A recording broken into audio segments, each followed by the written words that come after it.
pezzi, perché io faccio fatica, se sto male e questa parte del corpo, ecco, è senza capelli, ma come tu hai detto, io sono Ombretta, sono io, non è cambiato niente. Perché ti metti il fazzoletto?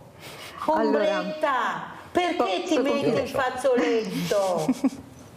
Meno male, ti faccio sorridere. Vai, Allora, Ombretta, cara. sai Mirella, è stata forse la cosa peggiore è stato quando ho perso i capelli al terzo ciclo di chemio, quindi a febbraio. Lì proprio, sai, quando vengono via gli spazzoli, vengono via a ciocche praticamente, no? Che è una cosa che tu senti raccontare dalle altre tue compagne di stanza in reparto, da altre persone, però poi viverla è... E siccome io sono sempre andata molto orgogliosa dei miei capelli, mi sono sempre piaciuti tanto, e lì è stata una cosa che per me è stato un po' un trauma, e forse hai ragione, io uso la cuffietta. In realtà i capelli sotto ci sono anche, perché stanno crescendo, perché poi basta finire le chemie e i capelli crescono. Solo che c'è ancora un po' di remore da parte mia a mostrare questa peluria nuova che sta crescendo, che poi io la vedo anche come una ripartenza, perché sono nuovi. E perché li soffochi? Scusa, sai, loro vogliono crescere e tu li soffochi. Ti levi sto cavolo di fazzoletto che hai in testa? Oh là, guarda che ho ragione io, che bella che sei. Beh sì. Ombretta, guarda che bella che sei. Ti ho fatto piangere, sono contenta, Ecco. Ti ho emozionato, vero Maella, che siamo riusciti a togliere. Guarda, sei emozionata anche Maella. E anche, guarda, ti abbiamo emozionato tutti. Non metterti più il fazzoletto da oggi. Ombretta, promettemelo. Va bene. Oh, sei più, guarda, ma guarda, no che voglio farti un sbaglio, Maella. Non voglio farti un complimento, ma sei più bella, sei tu. Ombretta, sei tu. Grazie. Prego, Maella. Treviso in lutto per la scomparsa di Ombretta Frezza, storica dell'arte e membro della Commissione Pari Opportunità del Comune, morta ieri sera a 50 anni. Ha scritto saggi e articoli, ha collaborato con la Biennale d'Arte di Venezia ed era apprezzata per il suo impegno culturale e politico, ma a lasciare il segno era anche il suo carattere allegro, la voglia di vivere, la grande forza d'animo che l'ha sempre accompagnata anche nella malattia, il linfoma, diagnosticato nel 2023.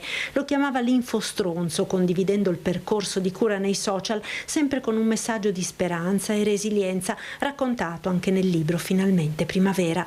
È un grande vuoto quello che lascia in tutti coloro che le hanno voluto bene ed hanno apprezzato il suo impegno anche nei momenti più faticosi e difficili. Così la ricorda il consigliere comunale Davide Acampora, amico fraterno. Io la consideravo una sorella. È una notizia che ci ha lasciato attoniti, sconvolti, perché è stata una morte improvvisa. Lei ogni giorno su una chat nostra di amici, ci aggiornava continuamente sul suo stato di salute, e l'ultimo messaggio risale a ieri intorno alle 11, dove insomma ci raccontava la giornata come al solito, sempre con grande positività, con grande euforia e voglia di vivere, e questo dopo l'abbiamo saputo ieri sera e ci è caduto il mondo addosso, quindi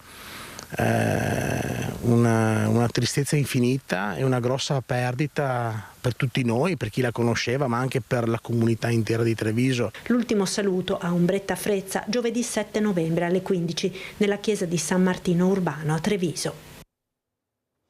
Ciao Ombretta, come avete sentito questa mattina era doveroso il saluto a Ombretta, che voi avete avuto la fortuna di conoscere, che non c'è più, ci ha lasciato. Questa donna fragilissima ma tosta. Avete visto quando si toglie la cuffietta?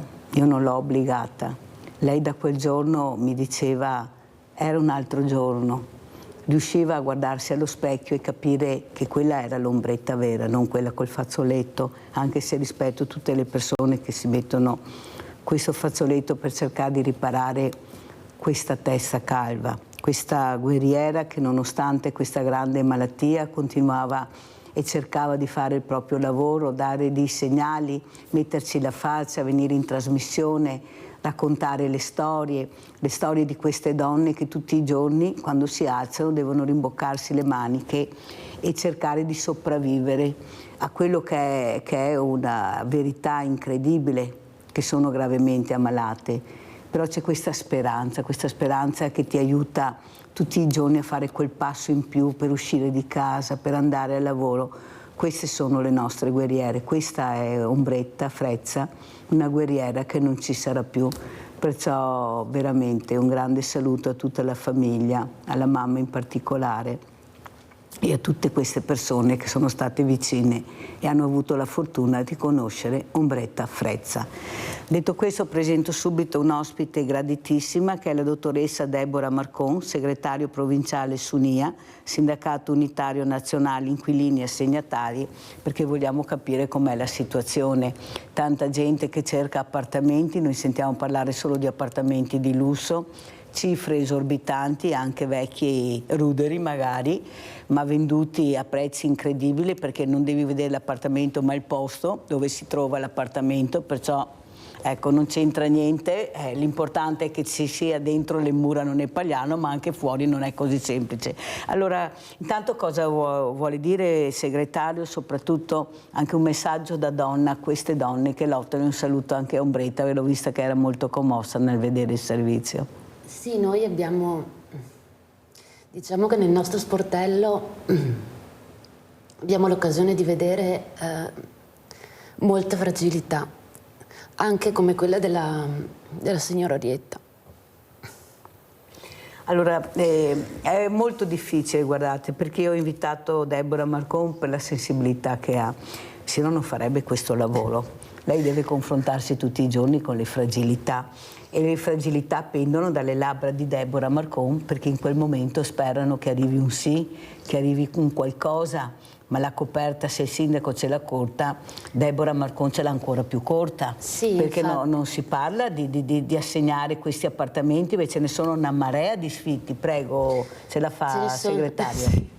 Ce ne sono una marea di sfitti e soprattutto ci sono anche persone che già magari hanno avuto l'assegnazione ma non vivono in condizioni, diciamo, idonee. Infatti ovviamente alcuni appartamenti non vengono dati in assegnazione perché sono completamente da sistemare e specialmente per quanto riguarda le case di proprietà comunale, il comune deve fare fronte con tagli sempre più consistenti ai propri fondi, quindi se già aveva pochi fondi per manutentare le loro abitazioni, adesso ne hanno sempre di più, cioè ne hanno sempre di meno. Il problema nasce anche però anche per le persone che hanno avuto l'assegnazione e non hanno più avuto le manutenzioni di cui avevano diritto. Solitamente si dice che la manutenzione ordinaria è a nome degli inquilini, degli assegnatari, e la manutenzione straordinaria è a nome del proprietario. Nel momento in cui il proprietario è lo Stato, nella figura della regione o del comune, questa manutenzione dovrebbe essere costante e dovrebbe essere sicura, perché la legge è statale che il proprietario deve farmi la manutenzione straordinaria e stiamo parlando di rappresentazione di enti statali. Purtroppo persone che hanno avuto l'assegnazione si ritrovano in condizioni assolutamente precarie. Abbiamo l'annoso problema degli infissi, che non sono quasi mai stati cambiati dal momento in cui sono state costruite le abitazioni, ma abbiamo anche il problema delle infiltrazioni. Abbiamo interi condomini che avrebbero necessità di rifare il tetto come minimo, però giustamente ci si trova davanti al problema che il comune, a meno che non abbia la fortuna di prendere i soldi da qualche bando, non ce li ha. E non ha neanche le possibilità di recuperarne, magari ne ha abbastanza per fare un intervento tampone, però di intervento tampone su intervento tampone il problema non si risolve, anzi diventa sempre più importante e poi la spesa complessiva fondamentalmente aumenta, perché se io magari avessi fatto immediatamente il tetto, ok, ho sistemato il problema, invece devo prima sistemare un dettaglio, poi sistemare un altro, poi sistemarne un altro e a quel punto ovviamente il prezzo continua sempre ad aumentare. Ci sono caseggiati in provincia di Treviso di proprietà comunale a gestione o di ATER o di enti di gestore del comune proprio, come per esempio AEP, che hanno necessità estreme di manutenzione, hanno una necessità così alta che un comune fisicamente non potrà mai avere tutti quei soldi. Bisognerebbe mettersi tutti quanti, regione, comuni e tutti quegli elementi che possono contribuire, come per esempio anche noi sindacati, non soltanto gli inquilini o degli assegnatari, ma per esempio anche la Fillea, che è il sindacato dei costruttori, più le imprese edili, per capire se si può fare un piano organizzato e generalizzato di ristrutturazione che possa comprendere sia le case di proprietà regionale sia quelle comunali, per impedire che delle persone a cui è stata assegnata una casa o anche che vorrebbero entrare in case popolari possano effettivamente vivere in maniera dignitosa. Che lo dice anche la Costituzione, mi sembra. Certo. Allora abbiamo il nostro Rinaldo da Venezia. Ciao caro Rinaldo. Ciao Mirella, purtroppo è un brutto giorno. Ciao Mirella, purtroppo è una giornata malorda. Mi associo al dolore della famiglia di Orietta che ho avuto piacere di conoscere tramite te. Mi ha fatto fare una ridata. Purtroppo mi dispiace tanto di me la rovinare la giornata, nel senso che non mi aspettavo, pensavo che la facesse. Comunque andiamo avanti e che Dio le dava tanto del bene da non impissare la candela. Ma è andata così, va bene. Comunque, quanto riguarda le case, che il comune ha da mettere a posto queste case. Se voi che nasce fiori, mettete a posto le case, è la priorità per la povera gente che non ha case. Come gusto chi faccia fiori, se non viene a casa. Come Venezia che 2500 case serali del comune. Al Lido a Giudecca ne hai 3500, il ha preferito fare il bosco dello sport che non mette al posto le case, va bene, per i veneziani che va via, giovani che purtroppo se ne danno a casa questo qui si sposa. A Venezia fu gli figli ma cosa siamo io? Ma delle robe allucinanti, perché questo è il problema. Noi state robe che sono che ne interessa. Mette il posto alla povera gente, continueranno a casa e a sicurezza di essere su una casa e su un lavoro, ti fa quanti fiori che ti vuoi, perché avere un figlio d'oltre non è una disgrazia, è un piacere, perché lo pone a vita, io non ho 3 fiori, ma adesso sono felicissimo perché di qualsiasi roba che ho bisogno, mi porta in giro per gli ospedali, i fiori serve, anche se non costano, ma non è vero niente, ti puoi spendere quello che ti vuoi per i fiori, però ti dà tutto i fiori, si educare, portare i grandi, spiegare fortuna che gli sia buoni, ma i fiori sono fiori, insomma è vergognoso, il da risolvere questi problemi, non parlargliene. Grazie Rinaldo, fammi andare avanti, ti ringrazio Rinaldo, anche dell'abbraccio alla famiglia di Ombretta, si chiama Ombretta Frezza, che lo merita veramente questa mamma incredibile. Allora, però, grazie sai Rinaldo, segretario, quello che però non mi torna, e l'ho detto anche al presidente dell'Atte d'Argiglio, ma l'ho detto da tanti anni, perché si sono vendute queste case in tempi passati. Erano case di emergenza, il Sunia il Gesca l'abbiamo pagato, era nella busta paga, e non si riesce a capire perché hanno deciso di vendere. Quando, come la storia di medici, nome, cognome, indirizzo, numero, sai tutto, vanno in pensione e siamo senza medici, perché non è stato pianificato e programmato. E questo è successo anche per le case ATER. Allora, possibile che noi abbiamo sentito molte volte ATER commissariati, abbiamo sentito che non c'erano mai i soldi per metterle a posto, però abbiamo visto anche in tempi non proprio lontanissimi che di soldi i comuni ne avevano tantissimi, specialmente quando regnava la Democrazia Cristiana, il Partito Socialista, il Partito Repubblicano, perché bisogna anche tornare indietro. Invece cosa si è fatto? Si è dato la possibilità a chi aveva del denaro di acquistare l'appartamento, ma dovevamo firmare anche noi, perché era anche nostro l'appartamento, perché noi versavamo questi soldi al GESCA per un'emergenza di casa.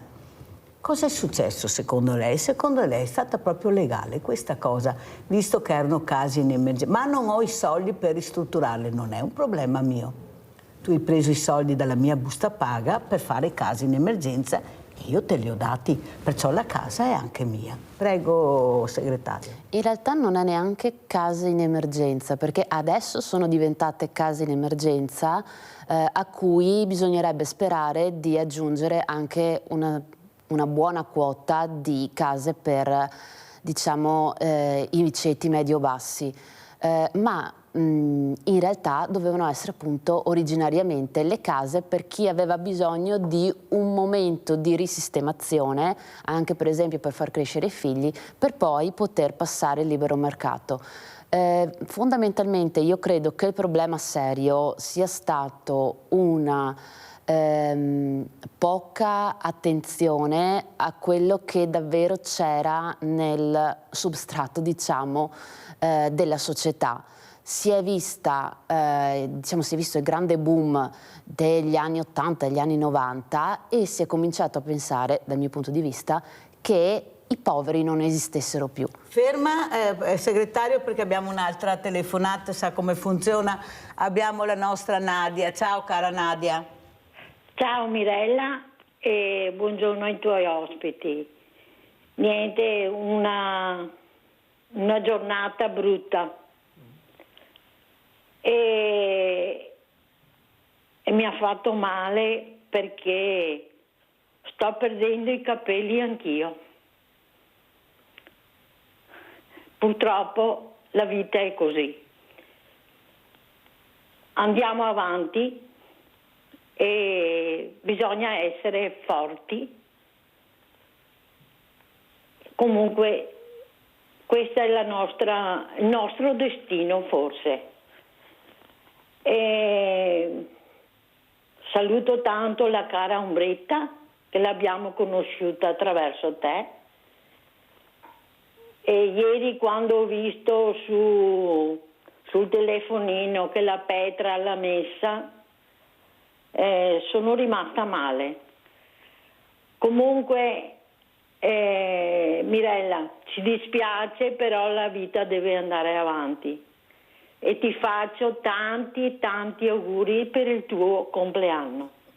Grazie, arrivederci e buona giornata.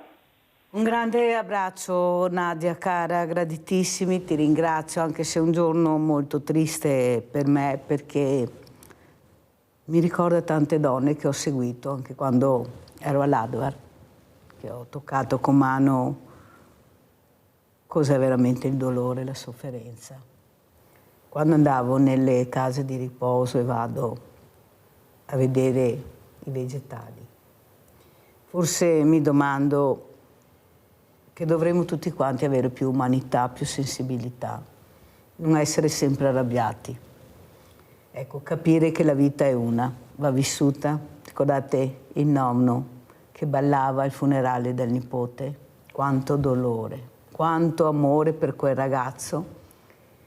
Eppure, come dice Nadia, bisogna andare avanti e superare, perché è quello che volevano queste persone.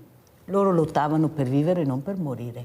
Però bisogna anche dire che la scienza, la ricerca e la medicina hanno fatto passi da giganti, perché urlano i medici, i specialisti, quando vengono in trasmissione, prevenzione, perché la prevenzione ti salva. Siamo noi, molti di noi, che non hanno ancora capito l'importanza di questa parola.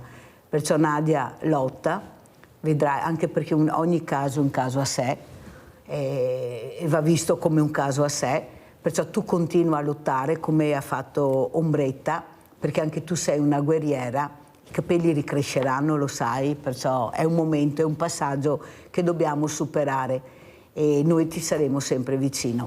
Prego, continuiamo, grazie a Nadia e continuiamo con Deborah Marcon.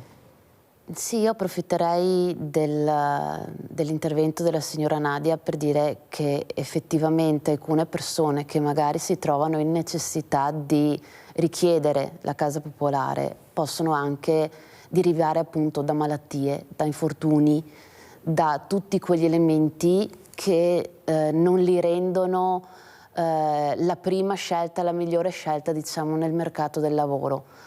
E quindi magari si trovano a dover subire degli abbassamenti di reddito, si trovano a dover affrontare un licenziamento o un reddito praticamente annientato, si trovano a dover vivere soltanto con le pensioni sociali o le pensioni di invalidità e non sono cifre sufficienti nemmeno per mantenere una casa popolare. Quindi in realtà dovremmo avere la casa popolare da dare a queste persone, ma anche un'assistenza del comune a parte per tutelare sia la salute sia appunto la possibilità di mantenerla questa casa da parte di alcune persone. Giulia, la cara Giulia da Venezia. Ciao Giulia cara. Sì Mirella, ciao, buongiorno a tutti e all'ospite cara che hai là. Anch'io Mirella chiamo soprattutto. Mi senti fino adesso? Sì, ti Mirella? sento bene. Sì, grazie sì, Giulia. Soprattutto per farti gli auguri Mirella, che so che è il tuo compleanno e la Nadia ha fatto bene, mi ha preceduta. So che è una giornata triste per te Mirella, anche per me, perché guarda la signora Ombretta l'ho conosciuta nella tua trasmissione e era molto brava perché si è tolta la cuffietta là in trasmissione e poi era allegra, l'ho vista che... Mirella, le faccio un grande abbraccio anche alla signora Nadia che non si perde di coraggio perché tutti i casi non sono uguali. Gli faccio che abbia la forza di andare avanti e tanti auguri Mirella ancora per te che te li meriti e ci fai compagnia con la tua trasmissione. Non dico altro Mirella, ciao, perché vedo che sei tanto triste Mirella. Buongiorno a tutti, ti auguro una buona giornata. Ciao Mirella. Ciao cara Giulia, grazie veramente per questa vicinanza. Sì, è una giornata molto dura per me, ma bisogna andare avanti. Pubblicità.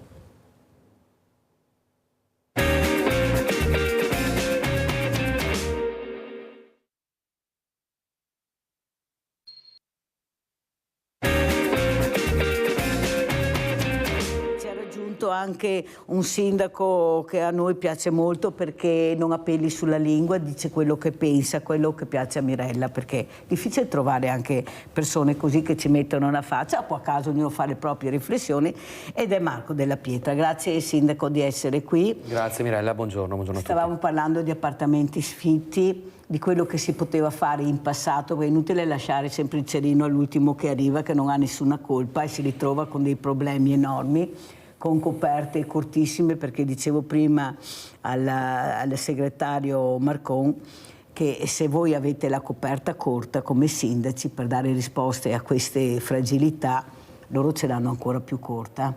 Ce l'hanno più corta perché è là dove si bussa, sperando magari in un sì o un ni, magari, ma no, proprio un no. Cosa dice? Com'è la situazione, sindaco Della Pietra? Credo che abbiate ben definito qual è la situazione. Oggettivamente non ci si aspettava neanche un aggravamento della situazione come è stata negli ultimi anni, specie nel post-Covid. Insomma, abbiamo avuto sicuramente anche molte più famiglie che da un livello medio, di sopravvivenza, perdonatemi il termine, adesso sono in gravi difficoltà. Ormai una volta con uno stipendio in casa si riusciva anche a comprarsela la casa, adesso con uno stipendio non arrivi a metà mese, per cui... Con due? Ecco, vedi, e quindi assolutamente è una situazione grave, è una situazione che noi nel nostro cerchiamo di gestire quotidianamente. Adesso mi permetto di fare una piccola deviazione per dire che con l'Associazione Comuni e quindi con la Presidente Paola Roma e il Centro Studi abbiamo sviluppato tutto un progetto sull'abitare che permette ai comuni, insomma, un po' di manovrabilità in più, però ecco, non è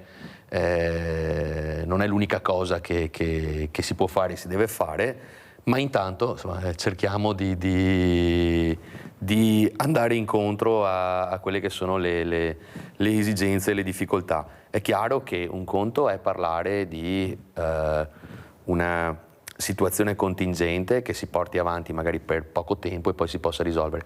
Un conto invece è parlare di situazioni che sono destinate a involvere piuttosto che ad evolvere, e quindi è necessario fare una distinzione, ma nel momento in cui non si ha nemmeno la disponibilità e nel momento in cui l'investimento lo deve fare il comune ed è lasciato in preda a se stesso, capite bene che diventa molto difficile. Sentiamo come commenta il segretario Marcon, ecco, queste parole di un sindaco anche un po' sconfortato nel dire: noi cerchiamo di arginare questo dramma della casa che sta diventando un dramma, voi non avete idea cosa arriva al banco, all'Emporio Solidale, all'ufficio, nei cellulari della Mirella, nei computer.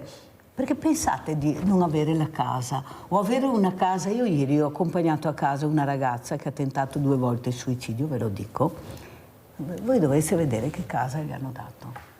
Cioè, questa è la 3ª volta e gli ho detto: sta calma, che vediamo come.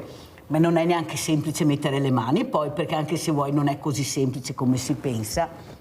Ma io dico, ma una persona, è una giovane donna questa, che veramente la vita. Lei ha detto una frase che non vorrei neanche ripetere quello che ha detto, perché non ha nessun aiuto. Ho dovuto portarla a prendere la borsa della spesa, ho dovuto portarla a prendere dei vestiti perché non aveva niente e nessuno si accorge di niente.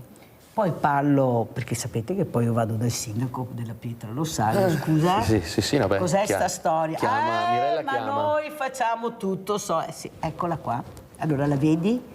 Queste sono le cose dell'Emporio Solidale, perché sennò non mangiava. Questi sono i vestiti. E dai, la burocrazia. Ho capito, ma li facciamo morire in attesa che la burocrazia si sistemi? Cioè, questo che non riesco a capire. Allora tu infierisci ancora di più, perché appunto fai perdere la dignità di vivere a queste persone, perché voi dovreste vedere le case che dà. Cioè io, scusa Marcon, è vero o non è vero quello che dice la Mirella?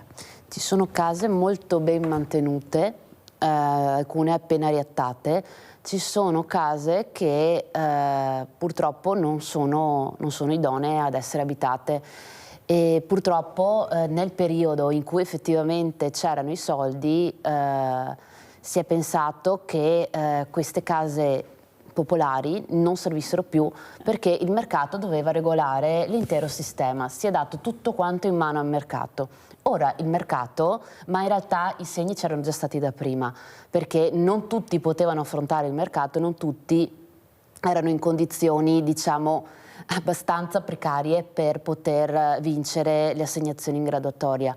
Però adesso il problema è che il mercato dice: c'è poca offerta, quindi a fronte di tanta domanda che non viene assorbita né dal pubblico né dal privato, io posso fare i prezzi che voglio. Nel caso io abbia un appartamento da mettere a rendita, tra l'altro cosa mi conviene fare? Un affitto breve, per cui io do a dei turisti l'appartamento per una settimana e prendo quello che una persona normale mi darebbe in 3 giorni, cioè in 3 mesi. Cosa posso fare? Posso chiedere il massimo che posso effettivamente chiedere, perché tanto comunque qualche disperato me lo paga. Il problema è che gli affitti sono sempre più alti, le case popolari sono sempre più poche, sia perché appunto sono state vendute, ma anche perché non ci sono abbastanza soldi per mantenere tutto. E dall'altra parte quello che le persone prendono, gli stipendi, non sono abbastanza alti da sostenere in alcuni casi, attenzione, neanche l'affitto, ancora meno l'affitto con gli oneri accessori. Sandra da Padova, ciao cara Sandra.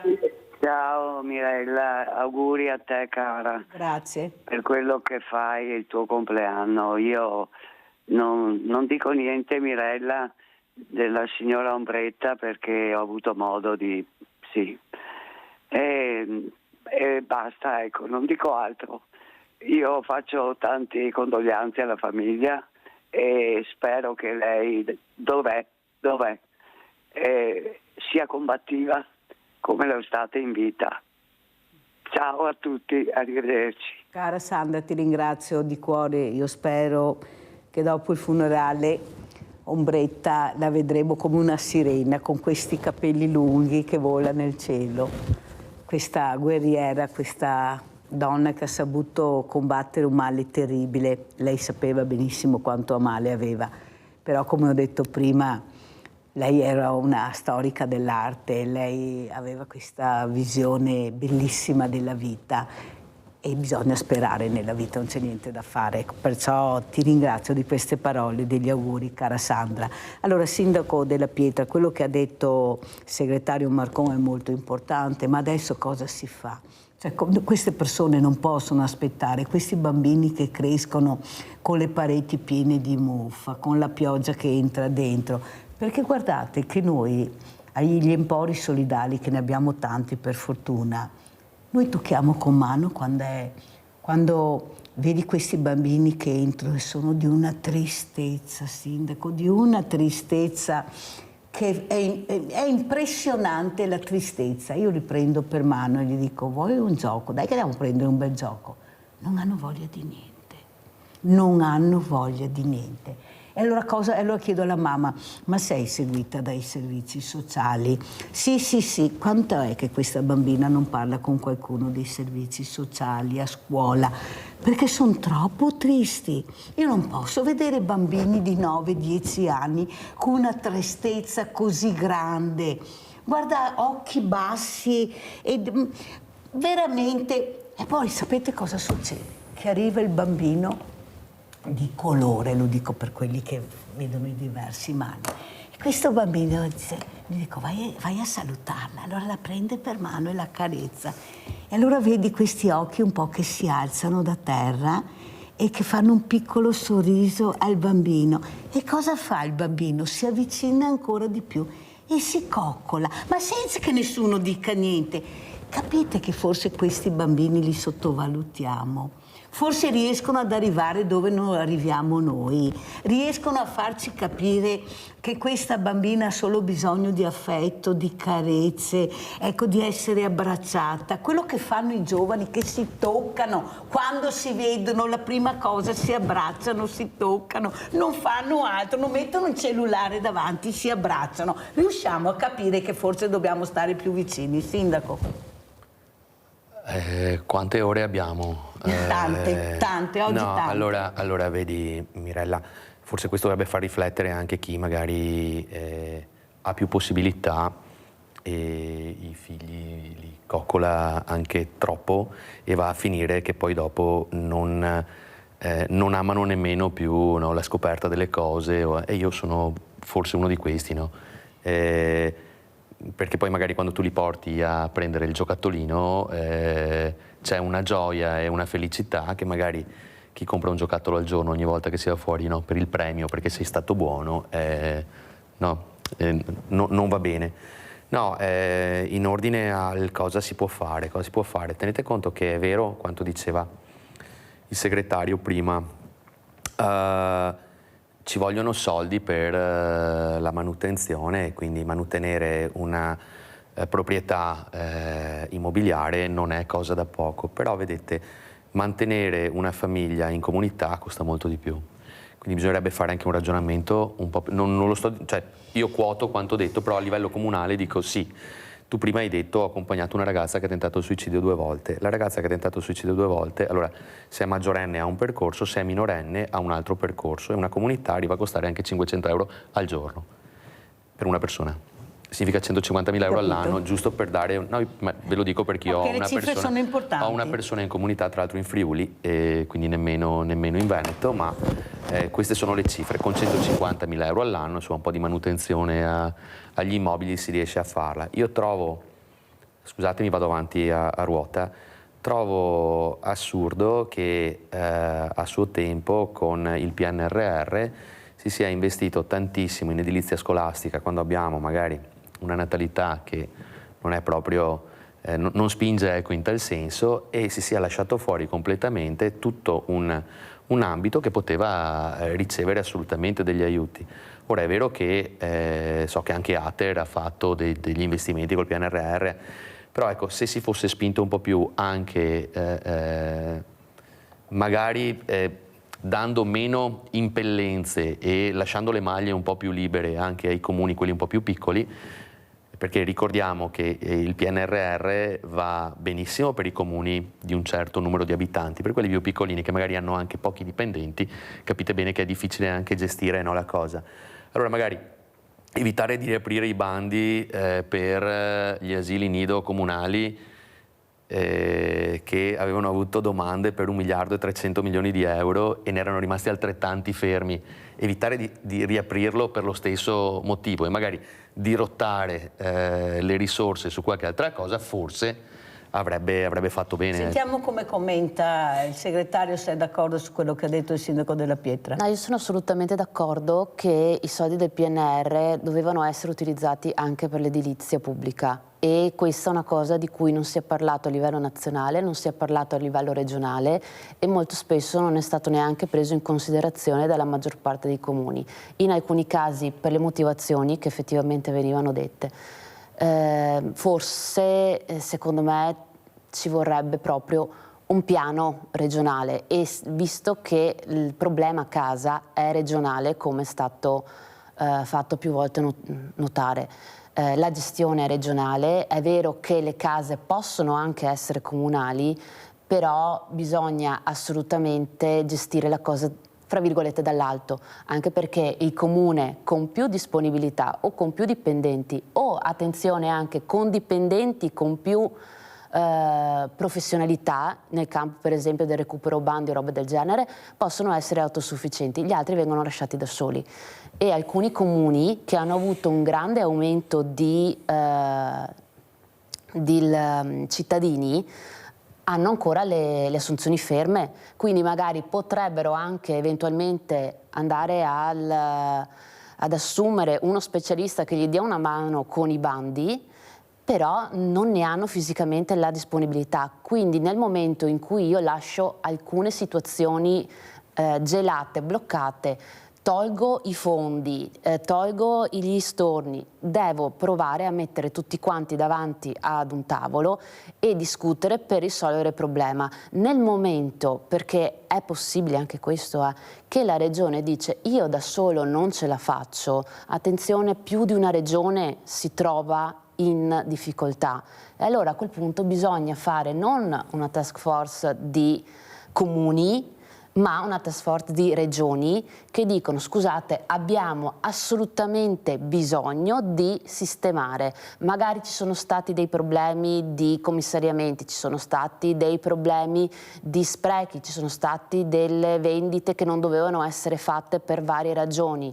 Cerchiamo però di vedere che c'è una popolazione che ha necessità, che ne avrà sempre più necessità, e c'è un problema da risolvere. Mettiamo tutta una serie di regole, mettiamo tutta una serie di controlli per evitare che il male che è stato fatto in passato non si ripercuota, ma non possiamo lasciare i cittadini, le persone in difficoltà, i comuni, non possiamo, e neanche gli enti gestori, perché in alcuni casi gli enti gestori sono da soli a cercare di capire se è meglio sistemare una cosa piuttosto che un'altra, perché i soldi fino a là arrivano. Non bisogna lasciarli tutti quanti da soli. Sindaco della Pietra. Sì, va vista da entrambe le parti la cosa. Io sono pienamente d'accordo, bisogna anche stare attenti a chi fa il furbo, perché ahimè c'è anche questo da dire. C'è un bel po' di gente, specie quando si parla di regioni, perché poi dopo i problemi all'interno della regione sono ben differenti, no, tra regione e regione. A me viene in mente il Lazio, in cui credo che la percentuale di occupazione abusiva di abitazioni adibite a chi effettivamente ha bisogno, magari ha anche già l'assegnazione in graduatoria, quando anche magari non va in vacanza e poi si trova la casa occupata, è sicuramente maggiore rispetto a quella che abbiamo noi qua in Veneto. Quindi credo che sia un un duplice controllo, effettivamente, insomma, abbiamo avuto anche noi degli esempi di gente che aveva dei redditi altissimi, che girava con macchinoni, scusate se faccio, ma è vero, sembra quasi fare demagogia detta così, però in realtà è così perché i furbi che c'è sempre e poi la famiglia invece in difficoltà, chiaramente... Però abbiamo anche la possibilità di stanare i furbi. Sì, però vedi, è sempre il solito discorso, bisogna che chi è preposto allo stanare lo faccia, perché se viene dato in capo ai comuni anche questa incombenza, cioè noi, credetemi, adesso io non voglio piangere il morto, non l'ho mai fatto e figurati se lo faccio adesso, ormai sono 10 anni tra una cosa e l'altra, però sì, sembra quasi che tutto sia demandato all'ente che di fatto ha meno potere, meno... Cos'è, Sindaco, la cosa che la preoccupa di più? Proprio abbiamo aperto un autunno un po' particolare. A me preoccupa il malcontento della gente, io sono onesto, guardate, a me fare il sindaco piace da impazzire, credo che si percepisca anche, però ci sono dei giorni che anch'io farei volentieri a meno di andare in comune, non ho saltato un giorno credo, tranne quando ho avuto il Covid e quando mi sono operato, perché comunque è un segno anche quello di essere, no, sempre lì. Però al di là di questo, quindi io anche il mio lavoro l'ho un po' abbastanza accantonato, ma non importa. Adesso è dura perché vedo che anche quando si fa non c'è gioia, si dà tutto per scontato e c'è una cattiveria di fondo molto spesso, ma dovuta anche a tutta una serie di... Io non sto colpevolizzando nessuno, però sai, problemi col lavoro, problemi con la casa, problemi con i figli, la gente è sempre più arrabbiata, si chiude sempre più in se stessa e anche quando magari dovrebbe essere un po' più rilassata, ecco, diciamo serena, perché poi dopo è brutto dire anche questo, ma c'è tanta gente che sta peggio, no? E non dovrebbe essere questo il paragone, però lo stiamo dicendo noi, la realtà è ben diversa da quello che uno immagina e chiaramente tutto viene rigettato sull'amministrazione perché siamo quelli più vicini al cittadino e talvolta insomma è un po' frustrante, un po' dispiace, ecco, però io sono convinto che se si lavora bene e se si va avanti dritti, insomma, senza fare gli scemi, poi dopo alla fine ci si rende conto. Ecco. Segretario, ormai siamo in chiusura della prima parte. Quale messaggio vorrebbe dare questa mattina, ma soprattutto che appello vorrebbe fare a quei politici che non sono politici ma sono politicanti, perché sono tutti quasi in campagna elettorale adesso? Prova a avere risposta se riesci, Che appello vorrebbe fare per far sì che queste persone riescano ad ascoltare finalmente qual è l'emergenza veramente del Paese? Perché sono due le emergenze del Paese, la fragilità, quella personale e quella che abbiamo del territorio. Non ce ne sono altre, sono due le fragilità, a mio avviso. Possono metterne dopo 1000, ma le due importanti sono queste, le due fragilità che abbiamo e che bisogna assolutamente dare risposta. Prego. Io vorrei dire che la fragilità non è una colpa e che non si può vedere solo alla campagna elettorale, bisogna vedere quello che effettivamente è giusto fare, nel senso le persone che davvero stanno male, si dice sulla base delle statistiche che sono quelle che non vanno a votare, quindi fra virgolette non sono appetibili da un punto di vista elettoralistico, però ci sono. E è vero che nella gestione delle case popolari ci sono dei problemi.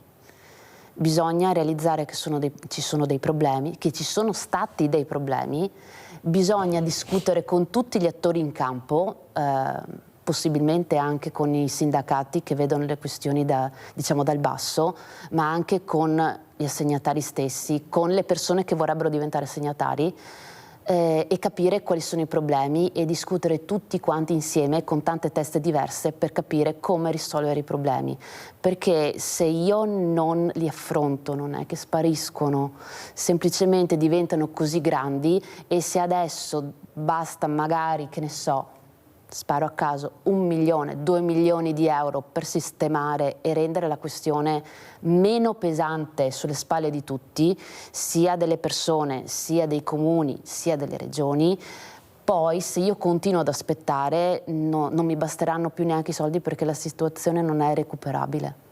Grazie alla dottoressa Deborah Marcon, segretario provinciale SUNIA, Sindacato Unitario Nazionale Inquilini Assegnatari, di essere stata con noi. Sindaco della Pietra rimane con noi. Pubblicità.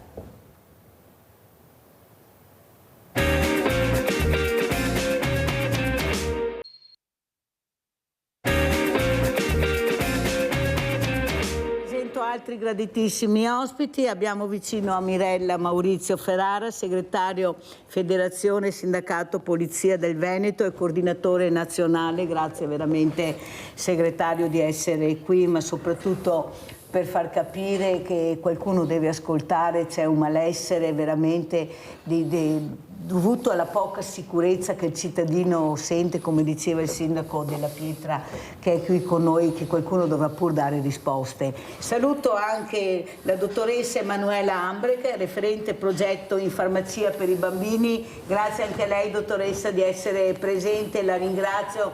Ci sarà questa raccolta nelle farmacie, qui nel Trevigiano andrà ai veneti scacciati dalla crisi, all'emporio solidale che abbiamo in provincia, perciò ringrazio la dottoressa Ambrec di questo, perché ne abbiamo molto bisogno, perché come ho detto i farmaci costano, queste famiglie non ce la fanno. Perciò poi spiegherà bene la dottoressa Ambrec cosa succederà anche nelle farmacie trevigiane e non solo per questo importante progetto Farmacia per i bambini. Grazie dottoressa. Allora io inizierei proprio dal segretario, il coordinatore nazionale di Polizia di Stato, cosa sta succedendo, questa poca sicurezza che sente il cittadino, ma anche questa poca sicurezza che devono affrontare i poliziotti. Questi poliziotti aggrediti, malmenati, ecco, veramente c'è una situazione poco piacevole. Prima c'era la sinistra, adesso c'è la destra, ma qua le cose non cambiano, non sappiamo più a chi rivolgersi. Questo cittadino impaurito, spaventato, non esce più di casa alle 15, alle 16 del pomeriggio per paura del nero, del diverso. Allora, dottor Ferrara, cosa ci dice? Cosa sta succedendo? Buongiorno signora, buongiorno ai telespettatori. Io sono segretario sindacale di un sindacato di polizia e rappresento una categoria in questo momento particolarmente flagellata da attacchi e un attacco violento alle forze dell'ordine. Non ci bastavano i centri sociali, l'ONG e tutti, voglio dire, i vari coordinamenti che in qualche modo contrastano abitualmente l'operato delle forze di polizia, che è diventato veramente un lavoro particolarmente difficile. Abbiamo avuto anche una commissione dell'ECRI internazionale, un organo del Consiglio europeo, che in qualche modo ha definito la polizia non bastasse anche razzista. Ora è evidente che una dichiarazione di questo tipo, una ricostruzione delle nostre prerogative di questo tipo non tiene conto di quello che è il sacrificio che quotidianamente la Polizia di Stato svolge sul territorio, del sacrificio delle sue famiglie, il sacrificio di tutti gli uomini e le donne della Polizia, e quindi in qualche modo ha buttato, se ancora possibile, ancora la croce addosso alle forze dell'ordine. Tra l'altro non si capisce neanche dove sia andata a attingere le sue informazioni circa la presunta attività di razzismo da parte delle forze di polizia e della Polizia di Stato.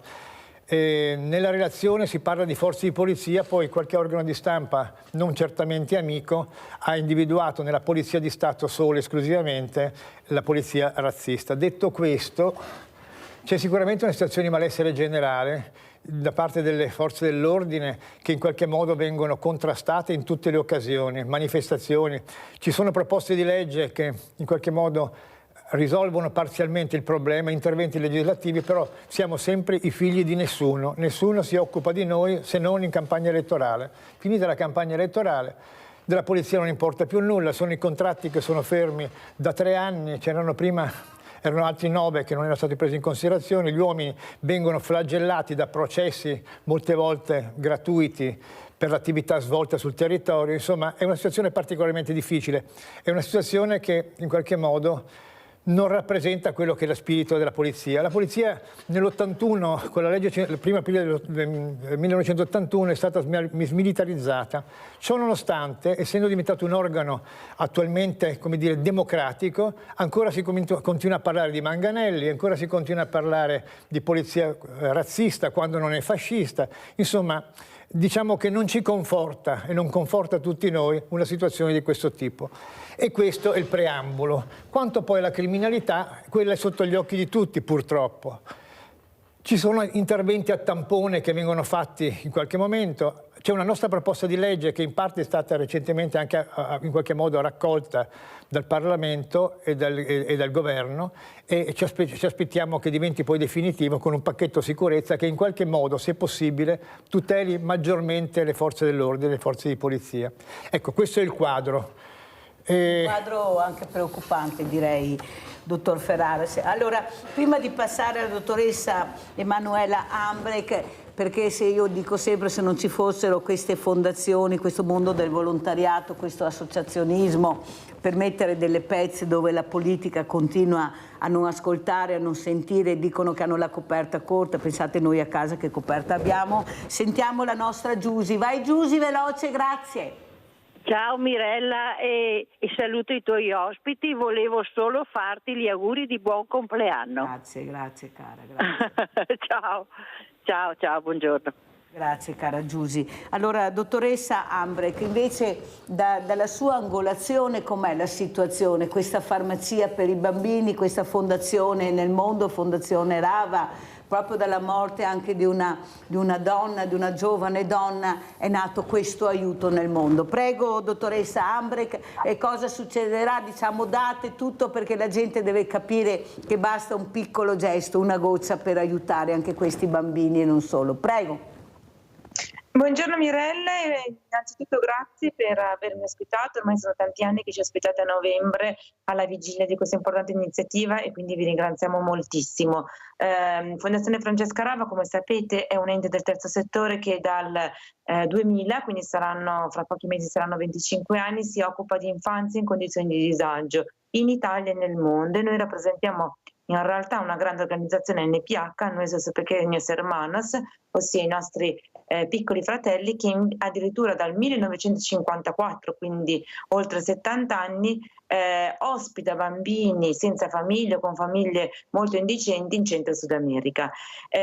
Da ormai tantissimi anni, ossia dal 2013, quindi sono 11 anni, siamo giunti alla 12ª edizione, a novembre noi organizziamo questa iniziativa nazionale, quindi in tutte le province, che si chiama In Farmacie per i Bambini, ed è una iniziativa sociosanitaria che vuole contrastare la povertà sanitaria minorile. Cosa vuol dire povertà sanitaria minorile? Vuol dire non avere accesso alle cure, non avere accesso ai farmaci. Purtroppo in Italia sono circa 1.300.000 i bambini che si trovano in povertà salute, ed è un trend in crescita.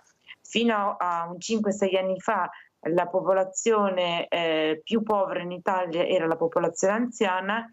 Per fortuna da un lato ora non è più così, ma d'altro canto i veri poveri in Italia sono le famiglie con i minori. Questi sono insomma gli ultimi dati Istat. Quindi In Farmacie per i Bambini è nata proprio per contrastare questa povertà. Come si svolge? Intanto si svolgerà dal 15 al 22 novembre, quindi ormai manca pochissimo, in tutte le farmacie italiane che decidono di aderire.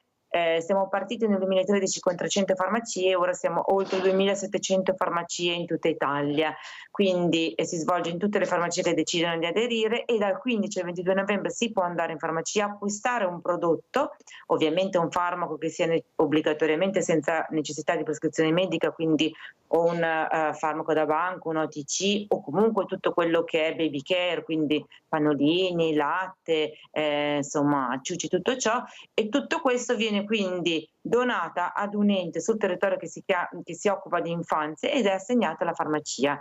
Nel vostro caso ci sono ovviamente delle farmacie della vostra zona che sono assegnate a voi, e quindi poi voi avete la possibilità di ritirare, di distribuire alle famiglie che si trovano in povertà, e così succede in tutta Italia. Quindi aiutiamo Empore Solidale, aiutiamo comunità per minori, ossia quelle comunità che accolgono bambini dal Tribunale dei minori, aiutiamo comunità mamme e bambine, centro antiviolenza, Caritas, centri di tutta la vita, insomma tantissime realtà. Al momento sono circa 900 gli enti che aiutiamo su tutta Italia. Ecco, questo è un po' quello che Grazie succederà. dottoressa Ambre per questa spiegazione molto importante, perché a casa devono capire l'importanza della solidarietà, e se tutti facessero come fa Mirella, che fa vedere tutto sempre e comunque, la donazione arriva, perché la gente si fida.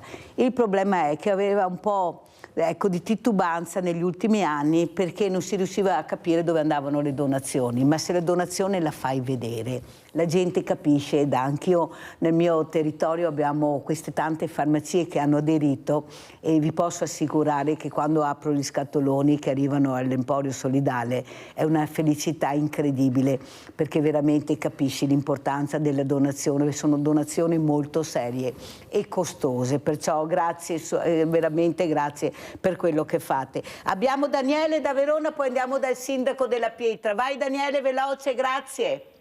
Sì, buongiorno, salve. Niente, volevo intervenire per quanto riguarda forze di polizia dell'ordine. Cioè, secondo il mio punto di vista, allora, la gente si lamenta tanto perché non hanno la privacy, perché magari sono troppo controllati, però quando è ora che succede qualche fatto a delinquere, allora chiedono le telecamere di più, dicendo quindi le persone stesse sono contrastanti con loro stesse. Io sono a favore delle forze dell'ordine, e poi se una persona non ha niente da nascondere, qual è il problema di farsi controllare? Se uno vive bene, non delinque e quant'altro, che problema c'è? Non dovrebbe succedere questo, anzi io darei ancora più come si dice, possibilità di contrastare i crimini in tutti i sensi, le forze dell'ordine, perché se guardiamo poi, non so, a livello europeo, soprattutto negli Stati Uniti, le forze dell'ordine non si mettono neanche in mente di essere aggrediti, le persone di aggredire le forze dell'ordine, perché poi rispondono, come si sa, gli sparano tranquillamente, non c'è problema. Quindi bisogna mettersi in testa che le forze dell'ordine sono come si dice, verso i cittadini, cioè a favore dei cittadini, e quindi, tornando al discorso di prima, se le persone non hanno nulla da nascondere, qual è il problema? Si possono i controlli ci devono essere per forza di cose, perché è solo in questa maniera qua che si riesce a contrastare la delinquenza. Grazie, buongiorno. Grazie a te Daniele, allora andiamo a vedere questo servizio, poi ne parleremo con gli ospiti, quello che sta succedendo alle persone e cosa ne pensano. Andiamo a vedere armati contro i ladri proprio a Spresiano, poi lo commentiamo anche col sindaco della Pietra.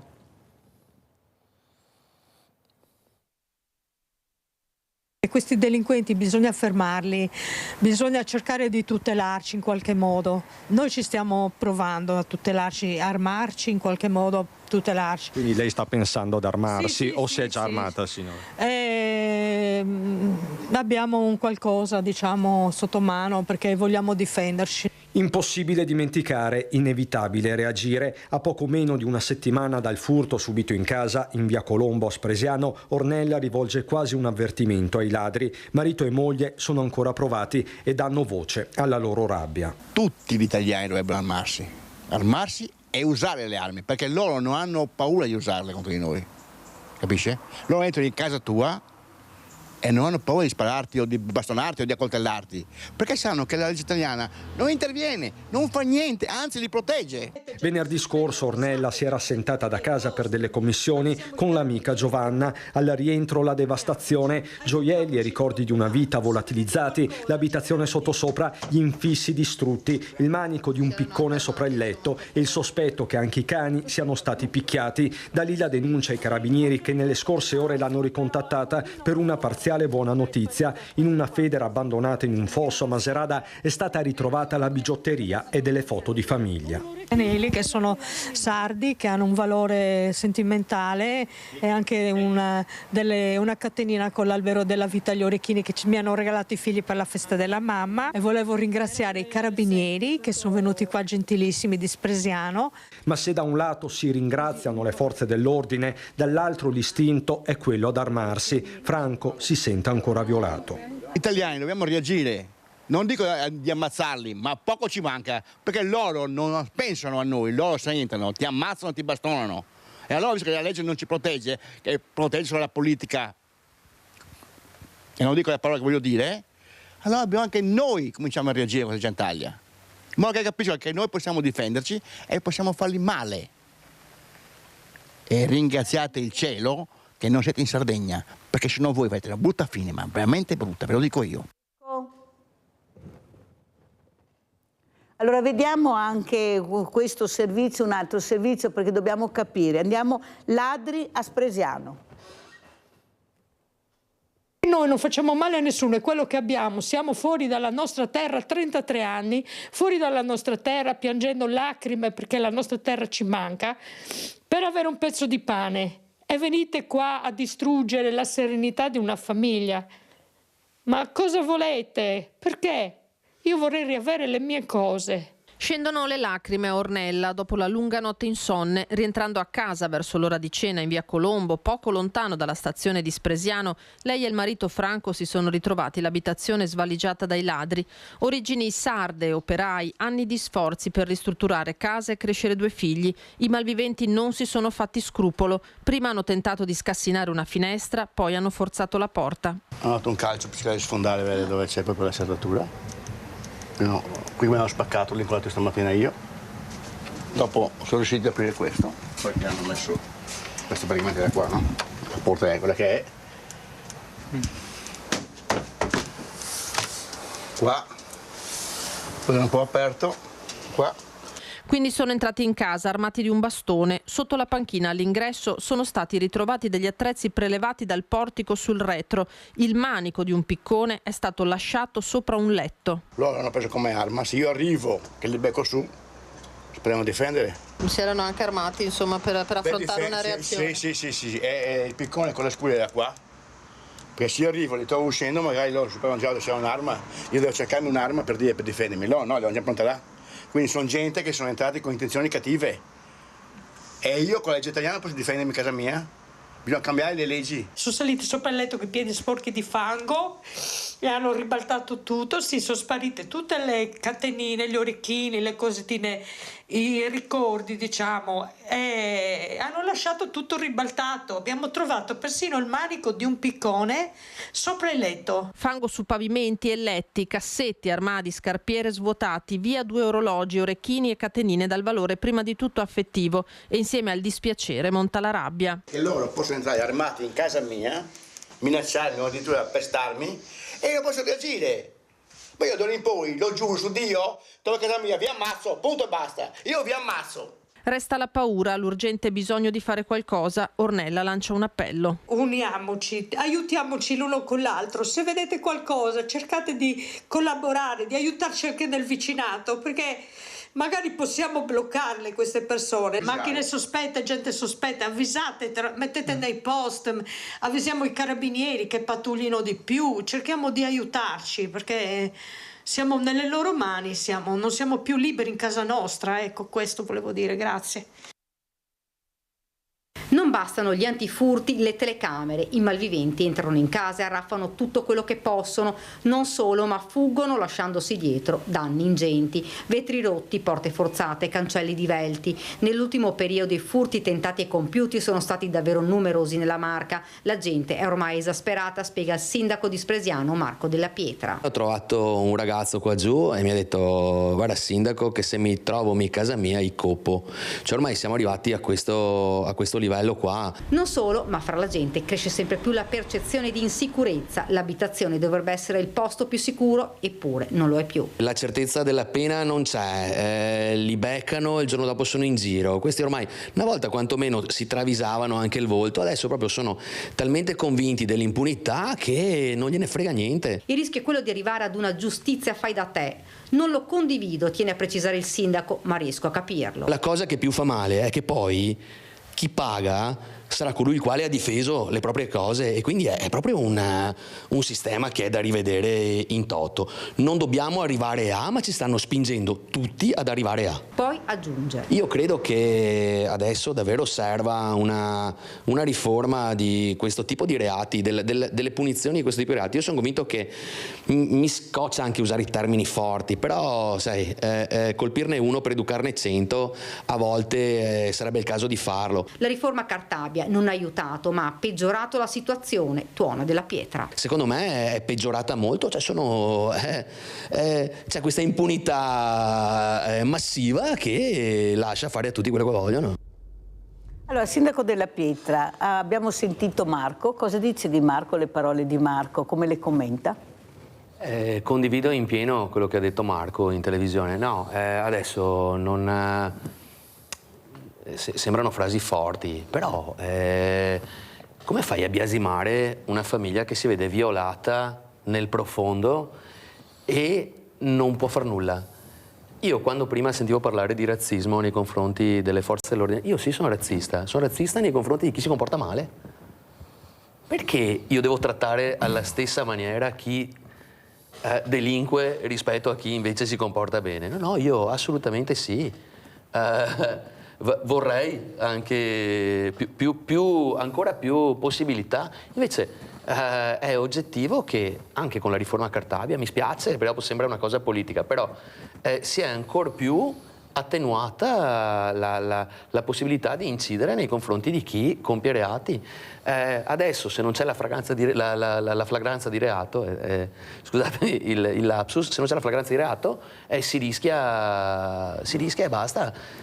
E come fai a beccarli mentre lo stanno facendo? Cioè, voglio dire, bisogna avere un colpo di fortuna. Come commenta il dottor Ferrara, che di queste cose se ne intende anche delle leggi. Dottor Ferrara. Allora, è evidente che la situazione di malessere è generale, in quanto la collettività sente di non essere protetta o quantomeno percepisce uno stato di insicurezza legata proprio ai reati predatori, che sono quelli più insidiosi e più brutti per la popolazione, perché alla gente non interessano le macro operazioni di polizia, i traffici di droga, interessa che la vecchietta non venga scippata al bancomat, che non vengano portate via l'ufficio postale i loro risparmi ed altro.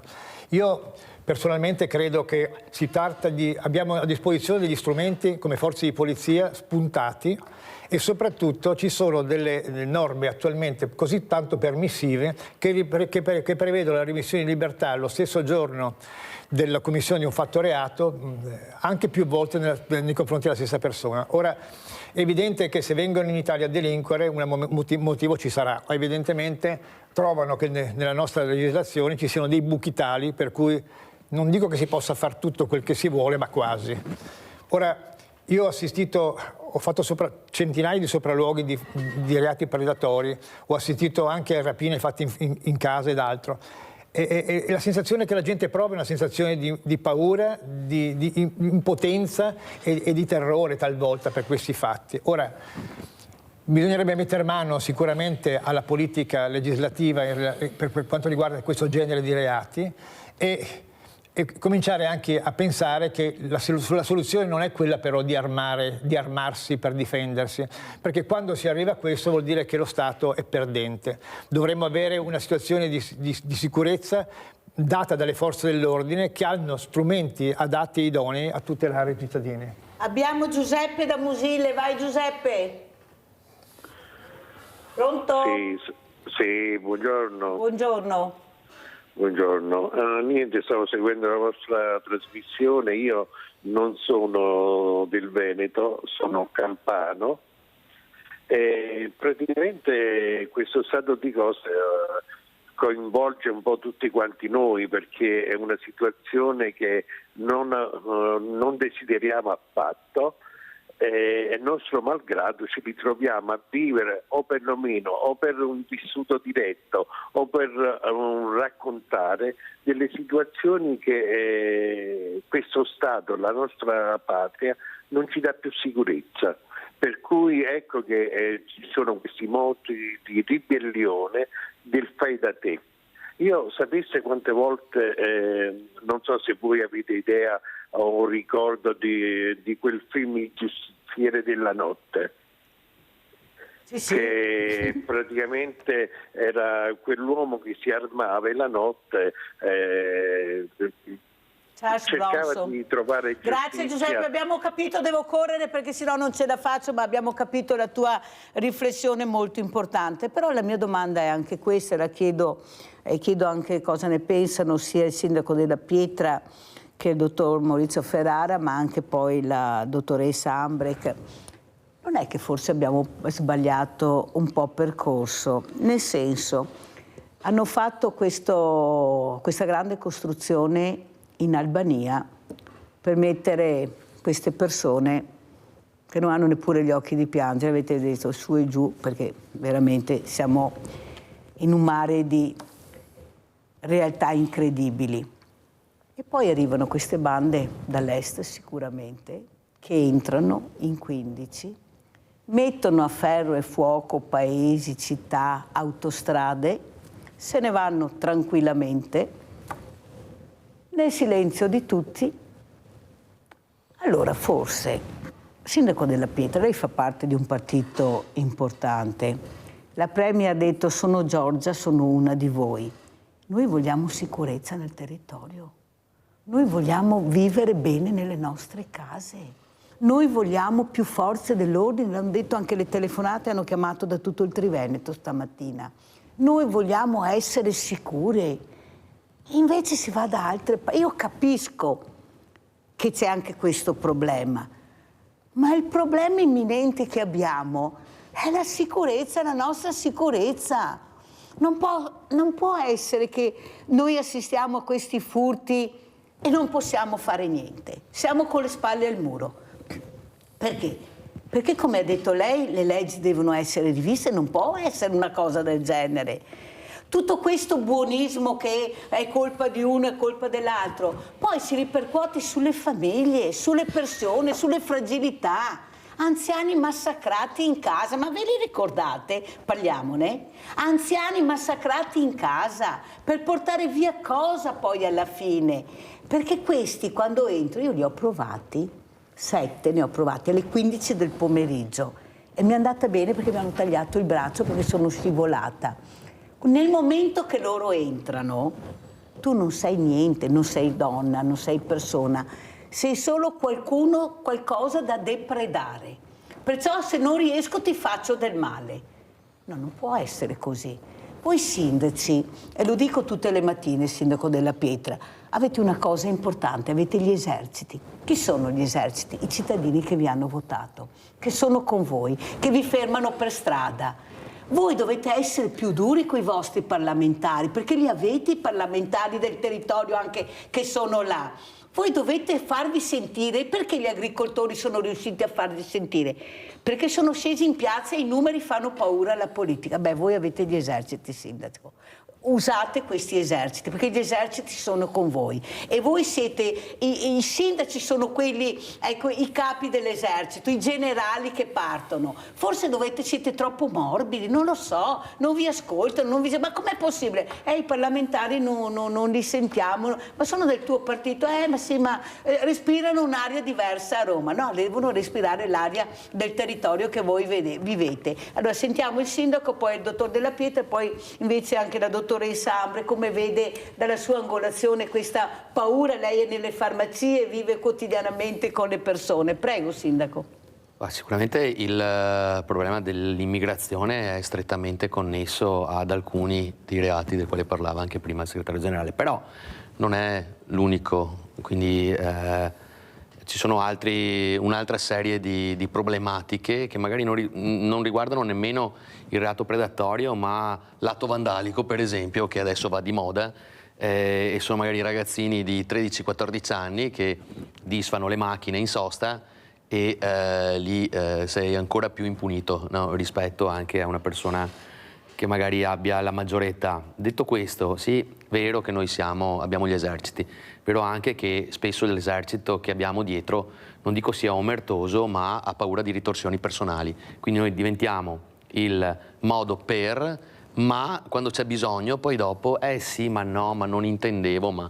E questa cosa qua va dalla piccola questione quotidiana e quindi magari il vicino che ha messo una pergola dove non doveva metterla, al reato ben più grave.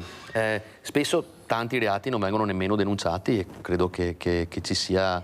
Di queste bande che arrivano dall'est, qualcuno se ne vuole occupare? No, ma io capisco le bande che arrivano... perché però, veramente mi pare che mai come in questo periodo ci si sia impegnati e si sia messo mano a quello che è la giustizia.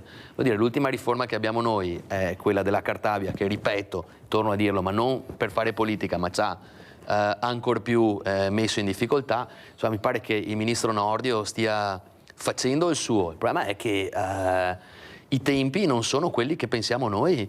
Riformare un sistema che è comunque vecchio di parecchi decenni non è così immediato. Poi noi siamo fondamentalmente garantisti e dopo da un certo punto di vista è anche corretto, perché però piuttosto... la situazione è preoccupante, perché quando noi sentiamo questi cittadini, ce ne sono tanti, ve lo posso assicurare, che hanno deciso di armarsi, capita quel che capiti, però io mi difendo, ecco, non va assolutamente bene e guardate che fanno paura queste frasi. Sentiamo cosa ne pensa la dottoressa Ambre, che lei vive anche in una farmacia, sente le persone, ecco, che sentore, cosa dicono queste persone? Perché è una fragilità che arriva nelle farmacie. Prego, dottoressa Ambre.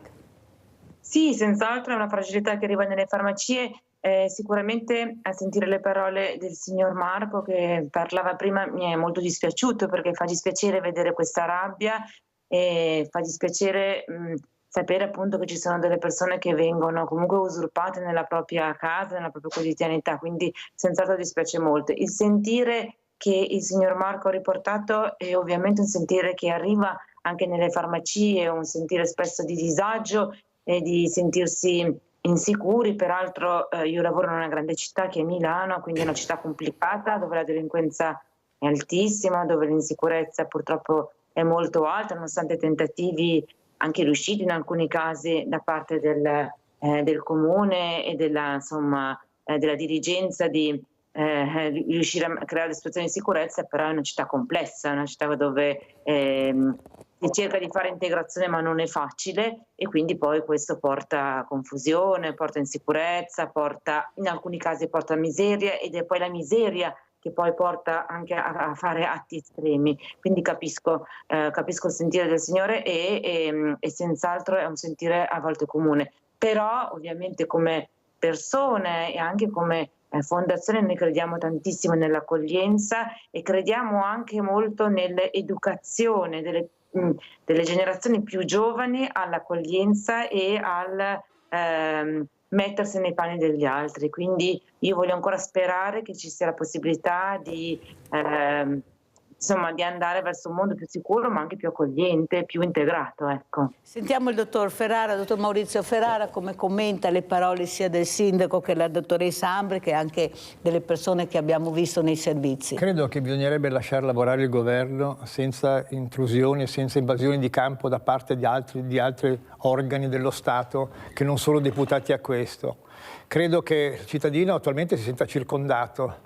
Da una parte manifestazioni di violenza, dall'altra parte femminicidi, necessità di adottare codici di priorità, cosiddetti codici rosso, baby gang, voglio dire la polizia che in qualche modo arriva a un certo punto di essere addirittura sconcertata per non poter vedere realizzare il proprio lavoro, gente che, voglio dire, ferisce i poliziotti che non fanno tempo a essere congedati all'ospedale e rivede già quelli che hanno arrestato il momento prima già in strada. Insomma, è una situazione particolarmente, secondo me, grave e nevralgica.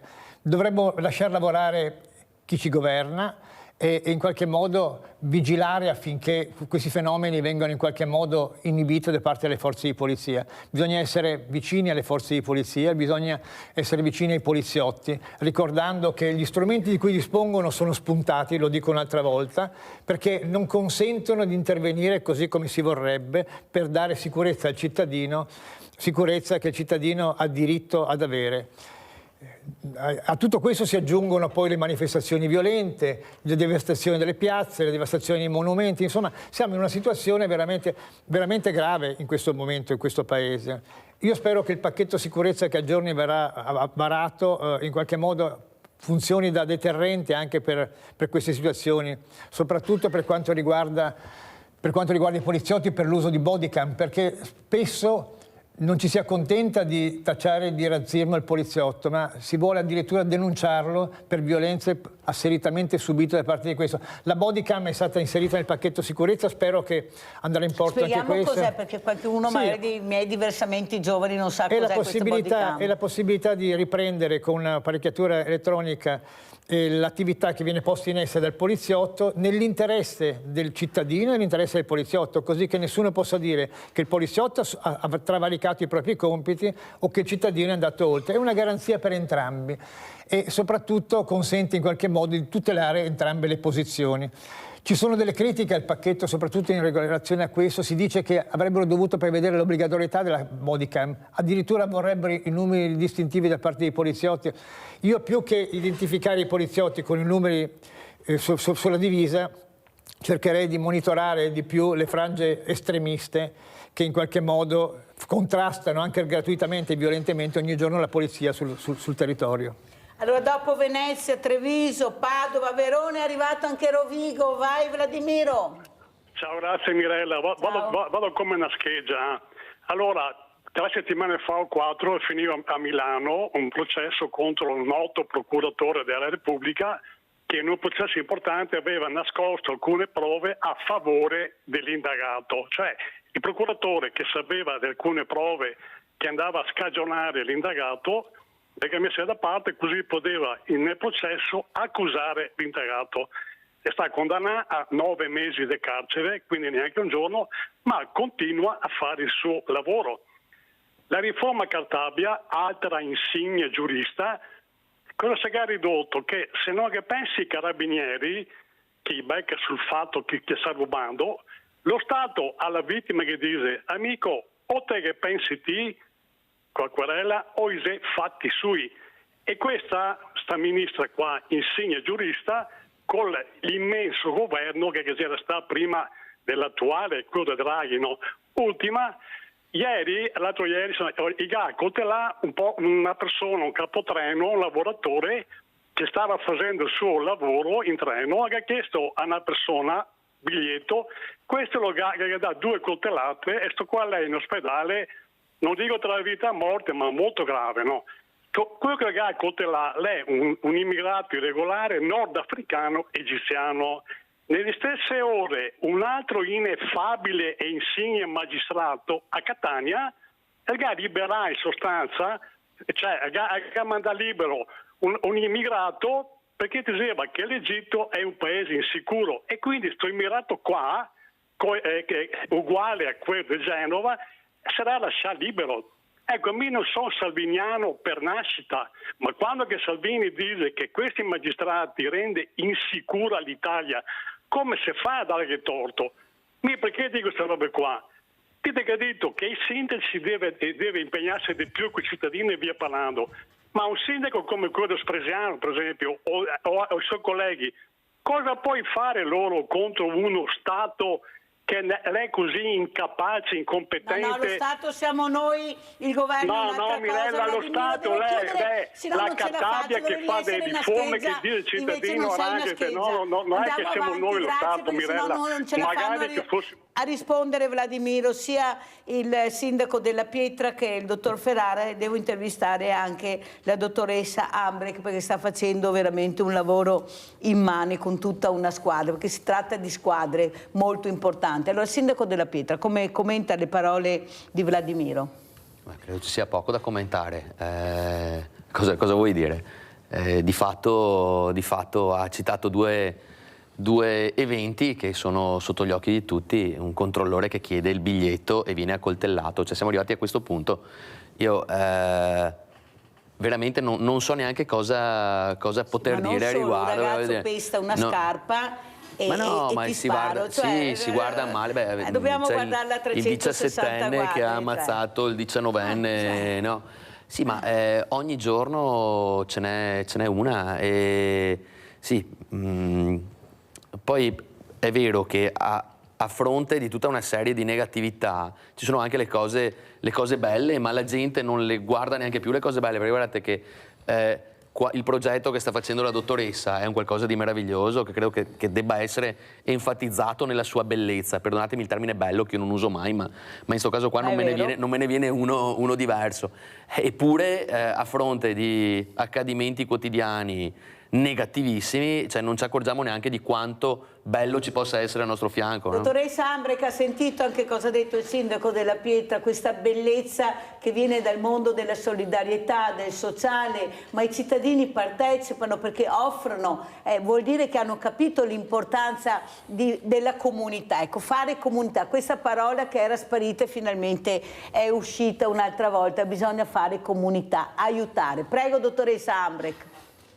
Sì, noi crediamo tantissimo in questa cosa, crediamo tantissimo nella rete e devo dire che appunto sentendo queste parole comunque di rabbia che abbiamo sentito fino adesso, però poi io so che gli italiani sono anche delle persone che sanno fare cose belle, sanno essere generosi, sanno condividere e la nostra iniziativa che va avanti da tantissimi anni e che ci porta ogni anno a raccogliere più di 300.000 prodotti in tutta Italia vuol dire nelle grandi città, vuol dire in montagna, vuol dire al mare, vuol dire nelle province di tutta Italia, quindi devo dire che mi consola e mi fa pensare che ci sia ancora un germe molto buono da portare avanti, da coltivare in Italia. Certo è che c'è un problema sicuramente sempre più grande di disagio mentale, di salute mentale, a cui faceva riferimento anche il sindaco, tutti questi ragazzi che a volte compiono degli atti estremi, e noi che lavoriamo nel settore sanitario e nel terzo settore abbiamo il dovere di educare e di informare, di sensibilizzare su questo problema comunque del disagio mentale, della salute mentale, che è grandissimo e che poi porta a tutte queste situazioni estreme,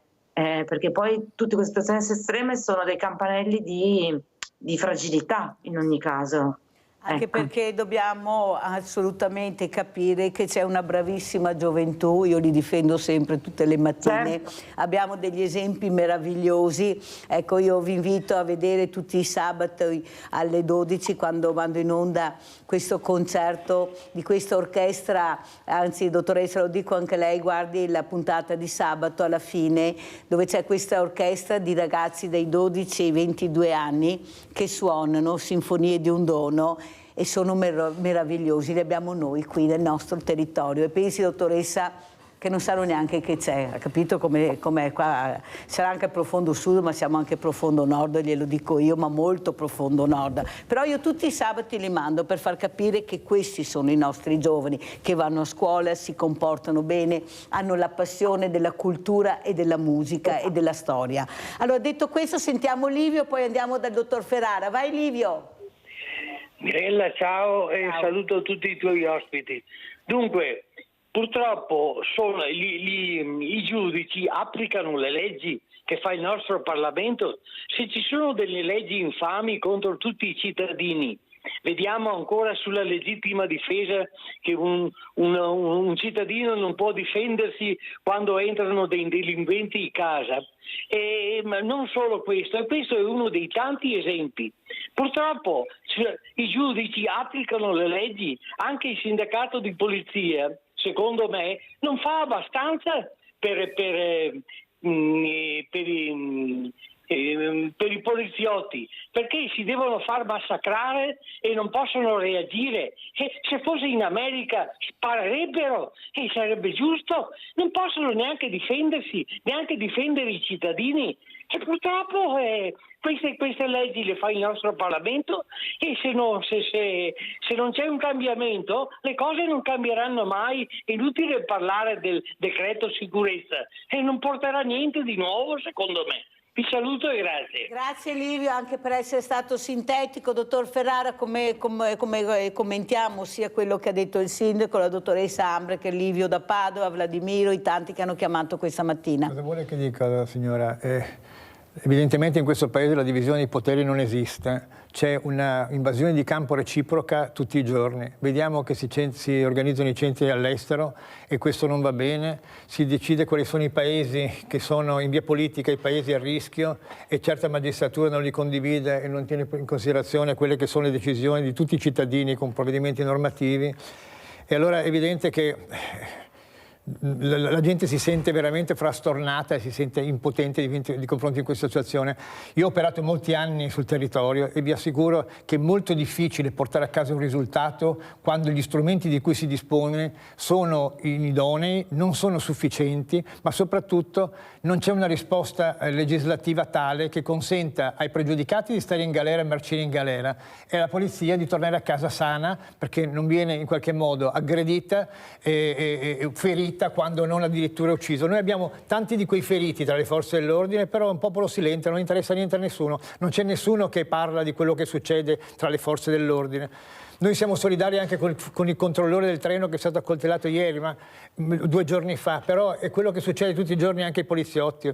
Le aste delle bandiere con i coltelli portati dentro nello stadio. Gli stadi dovrebbero essere luoghi di recreazione, di svago, eppure diventano delle arene dove ci si confronta violentemente e spesso si sfoga i propri istinti nei confronti proprio della polizia, che tutto sommato è pagata soltanto per garantire l'ordine. Ecco, questa è la situazione purtroppo attuale, è una situazione che si riverbera negativamente nei confronti del cittadino che si sente indifeso e assolutamente impotente di fronte alle normative. La legittima difesa, ci è stato messo mano, la Lega recentemente ha messo mano alla riforma sulla legittima difesa, poi c'è vedere come verrà interpretata questa normativa in sede giudiziaria. Allo Stato mi pare che gli strumenti da questo punto di vista sulla legittima difesa ci siano e speriamo che il futuro ci porti qualcosa di buono. Dottor Ferrara, ma questo assalto al DHL, ecco, questo mettere a fuoco e fiamme un paese, l'autostrada, noi guardiamo la Sicilia dove arrivano, però abbiamo su profondo nord dove arrivano, ma non 1 o 2, ne arrivano 15 al colpo, 20, chissà quanti saranno stati, chissà dove sono già nei loro paesi tranquilli e beati, valli a cercare tu. Ecco qua come si potrebbe difendersi, perché questi fanno veramente paura, questi non è che hanno il coltello, questi ti sparano, questi ti ammazzano e ti fanno saltare per aria, no, una persona. Per fortuna che in quel momento non passava nessuno, avete visto il fuoco, le fiamme, cosa sono riusciti a fare in pochissimo tempo. Ma gli elicotteri noi non li abbiamo, dottor Ferrara, per controllare. Cioè, noi dall'America abbiamo copiato i centri commerciali sbagliando, a mio avviso, perché avevamo un tessuto meraviglioso che era fatto delle piccoli negozietti che poi i turisti amavano molto. Ma copiare le cose, quelle buone che possono funzionare, ecco perché questa banda è scappata, ma ce ne sono state altre, eppure la piaga, nessuno riesce a arginare questa piaga, perché guardate che arrivano veramente armati di più. Prego. Abbiamo delle forze dell'ordine che sono invidiate a livello mondiale, perché la preparazione delle forze dell'ordine in Italia è eccellente. Il fenomeno degli atti violenti, le rapine, come lei sta ricordando, non sono un fenomeno di oggi. Io ho assistito, per esempio, a un braccio meccanico che ha tagliato in 2 un furgone blindato sull'autostrada e ha tagliato a pezzi 4 ragazzi. Gli stessi rapinatori hanno trovato i sacchi con i pezzi di cadaveri della polizia che era a bordo e sono scappati non avendo il coraggio di portarsi via la refurtiva.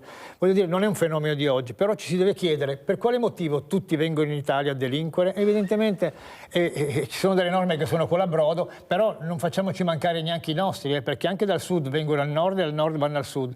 Per cui purtroppo questa è una forma di disagio sociale generale, generato forse da un generale impoverimento, in qualche modo peggiorato nel corso degli ultimi anni, per cui la situazione è questa. Se non si mette mano seriamente agli impianti legislativi in materia, secondo me non si andrà da nessuna parte, ma soprattutto chi delinque dovrebbe rimanere in carcere. Non si bisogna pensare di deflagrare le carceri con amnistie piuttosto che indulti. Bisognerebbe semmai, se la necessità è questa e se la situazione è questa, costruire nuove carceri, perché voglio dire, da qualche parte questi devono stare. All'Italia devono rimanere benissimo, almeno marciscano in carcere e non diano fastidio più a nessuno, alla collettività, alle forze dell'ordine e ai cittadini.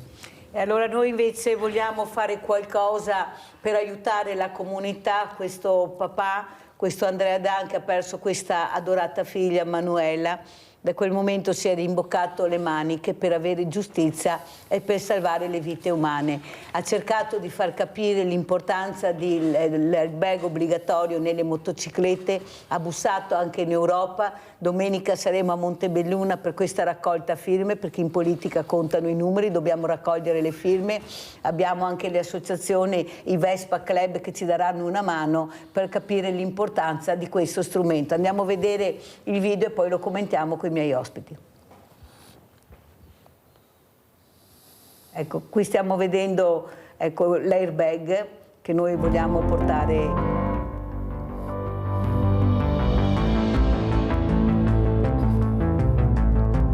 Questo, cioè se non sarà questo.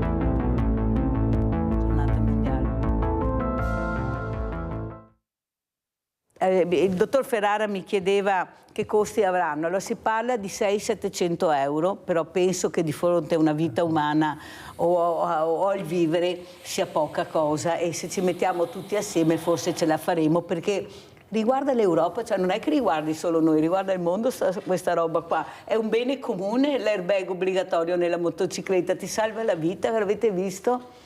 Eppure la scienza e la ricerca ha fatto passi da gigante. Dove ci fermiamo? I soldi. Maledetti sempre soldi. Non ci sono mai per le cose che invece interessano noi. Allora andremo a firmare, inizieremo domenica da Montebelluna. Mi raccomando, andate a firmare nei gazebo, ci saranno questi genitori, perché questa cosa è voluta dai genitori con i loro figli, li vedrete che non ci sono più, che stanno cercando di far capire che non si può morire a 10, a 12, a 15, a 20, a 50, perché non hai i soldi per metterti in sicurezza. Non si può. Abbiamo un'altra telefonata, chi è in linea? Ciao Mirella, sono Anna Maria. Ciao Anna Maria. Volevo dare la mia testimonianza, perché ho avuto i ladri 4 volte, 2 devastanti. Sai cosa vuol dire devastanti? Tornare da una comunione, da una cresima di sera e trovare le porte aperte, non avere il coraggio di entrare. Guarda, è una cosa devastante. E questi qua perché non gli tagliano un dito, non fanno qualcosa che così non lo fanno più?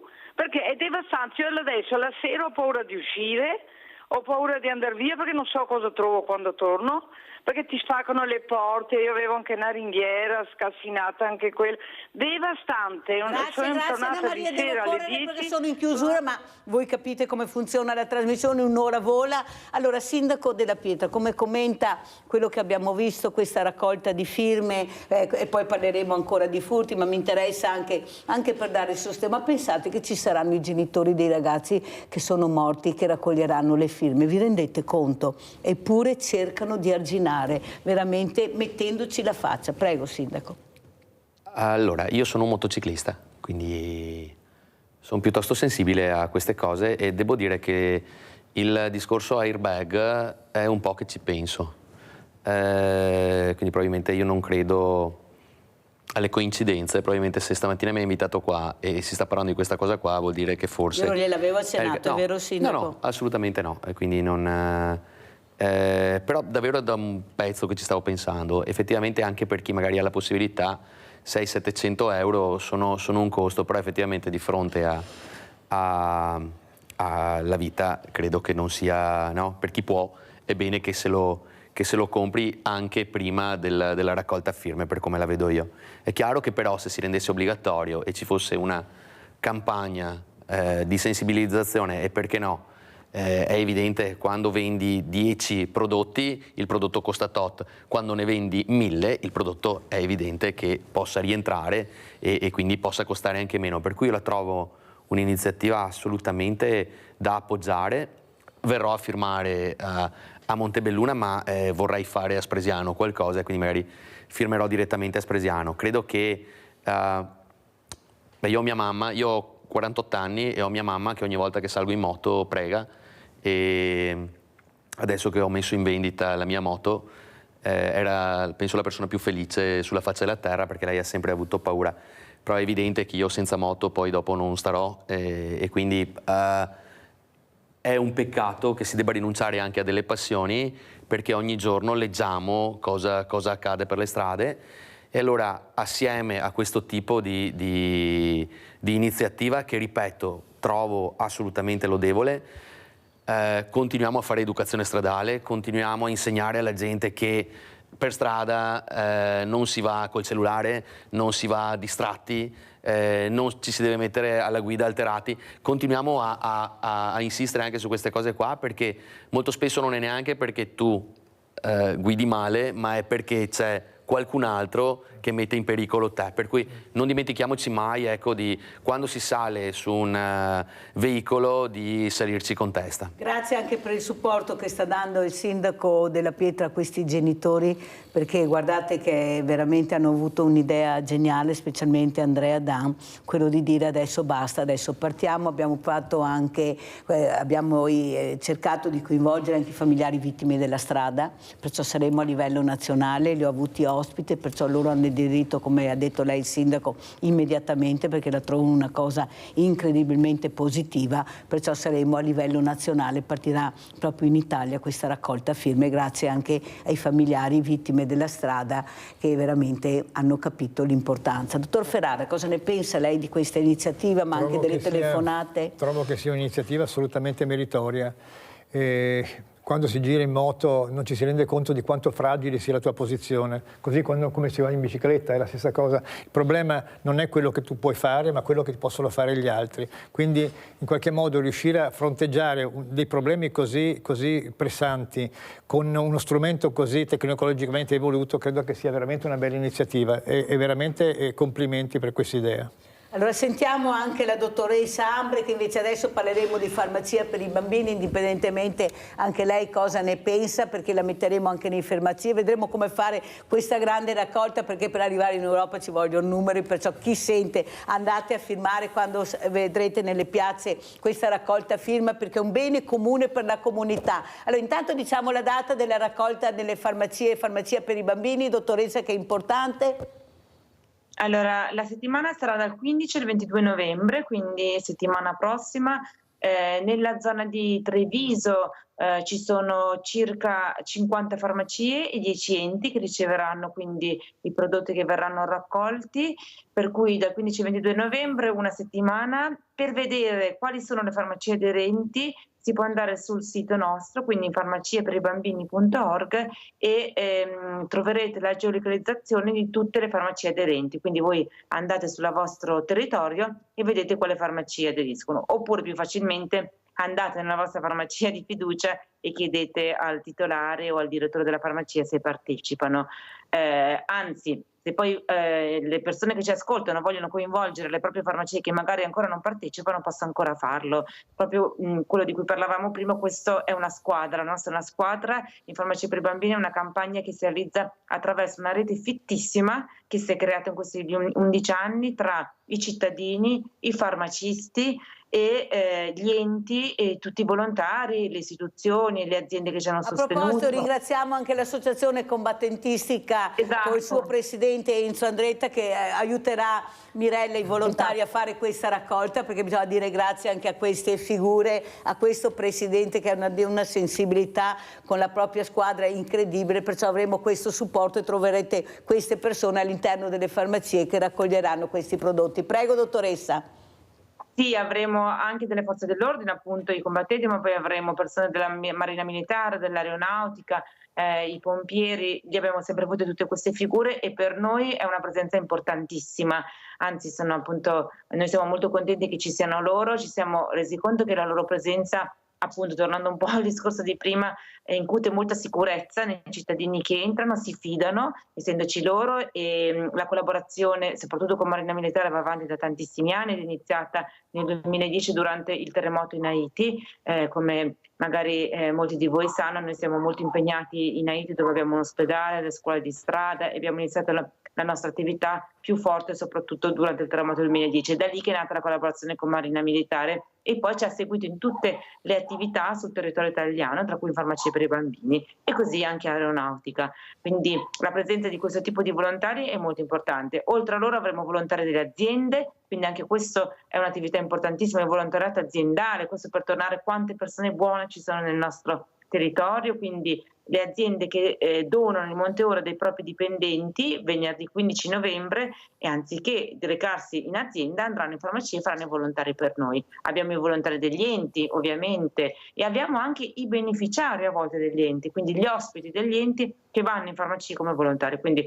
una grandissima rete di solidarietà. Ed è una rete di solidarietà, mi sento di dirlo, che soprattutto nei territori come il vostro e nelle province funziona, ovviamente, perché ci si conosce e ci si aiuta di più. In città come Milano è più complesso paradossalmente, invece nella provincia italiana si è anche più risposta. E poi lo dico ogni anno, ma lo voglio ridire, il Veneto da sempre è la regione che più ci segue dopo la Lombardia, ma la Lombardia ovviamente noi siamo in Lombardia, quindi più semplice, ma da sempre il Veneto è la regione più presente. Quindi, insomma, mi sembra vedete giusto gli esempi positivi che diamo a Sveglia Veneti con la dottoressa Ambre, con questa fondazione Rava e Farmacia per i bambini. Grazie veramente dottoressa Ambre di essere stata con noi, buon lavoro, ci sentiamo presto, e grazie sempre a tutta la squadra che lei questa mattina rappresenta. Allora, Sindaco, come ci saluta?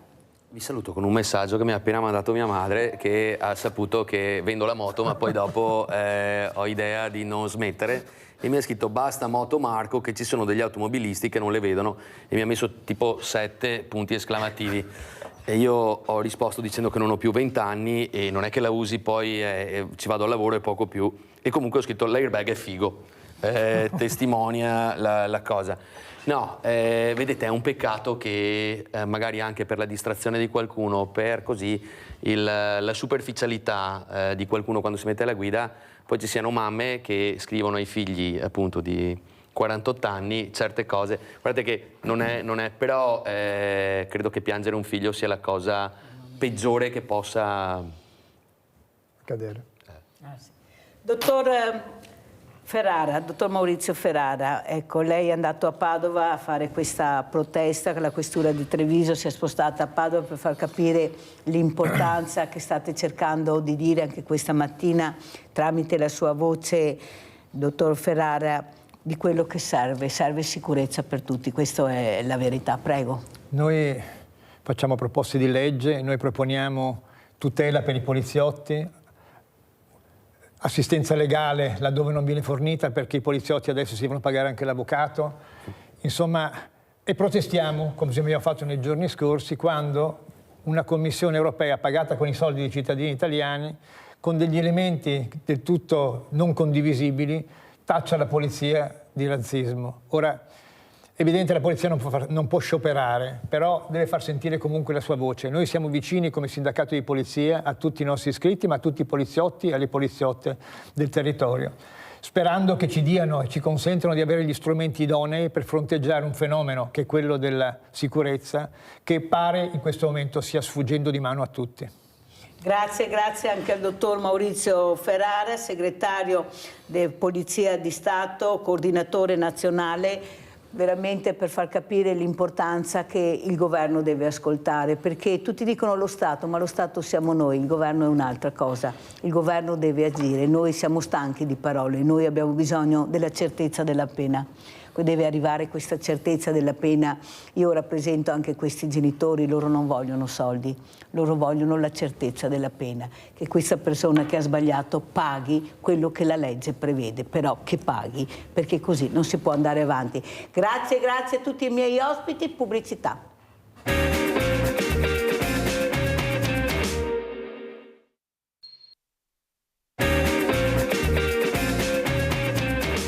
stati neutralizzati gli 80 ordigni della Prima Guerra Mondiale rinvenuti qualche tempo fa nella zona delle Saline di Gallio.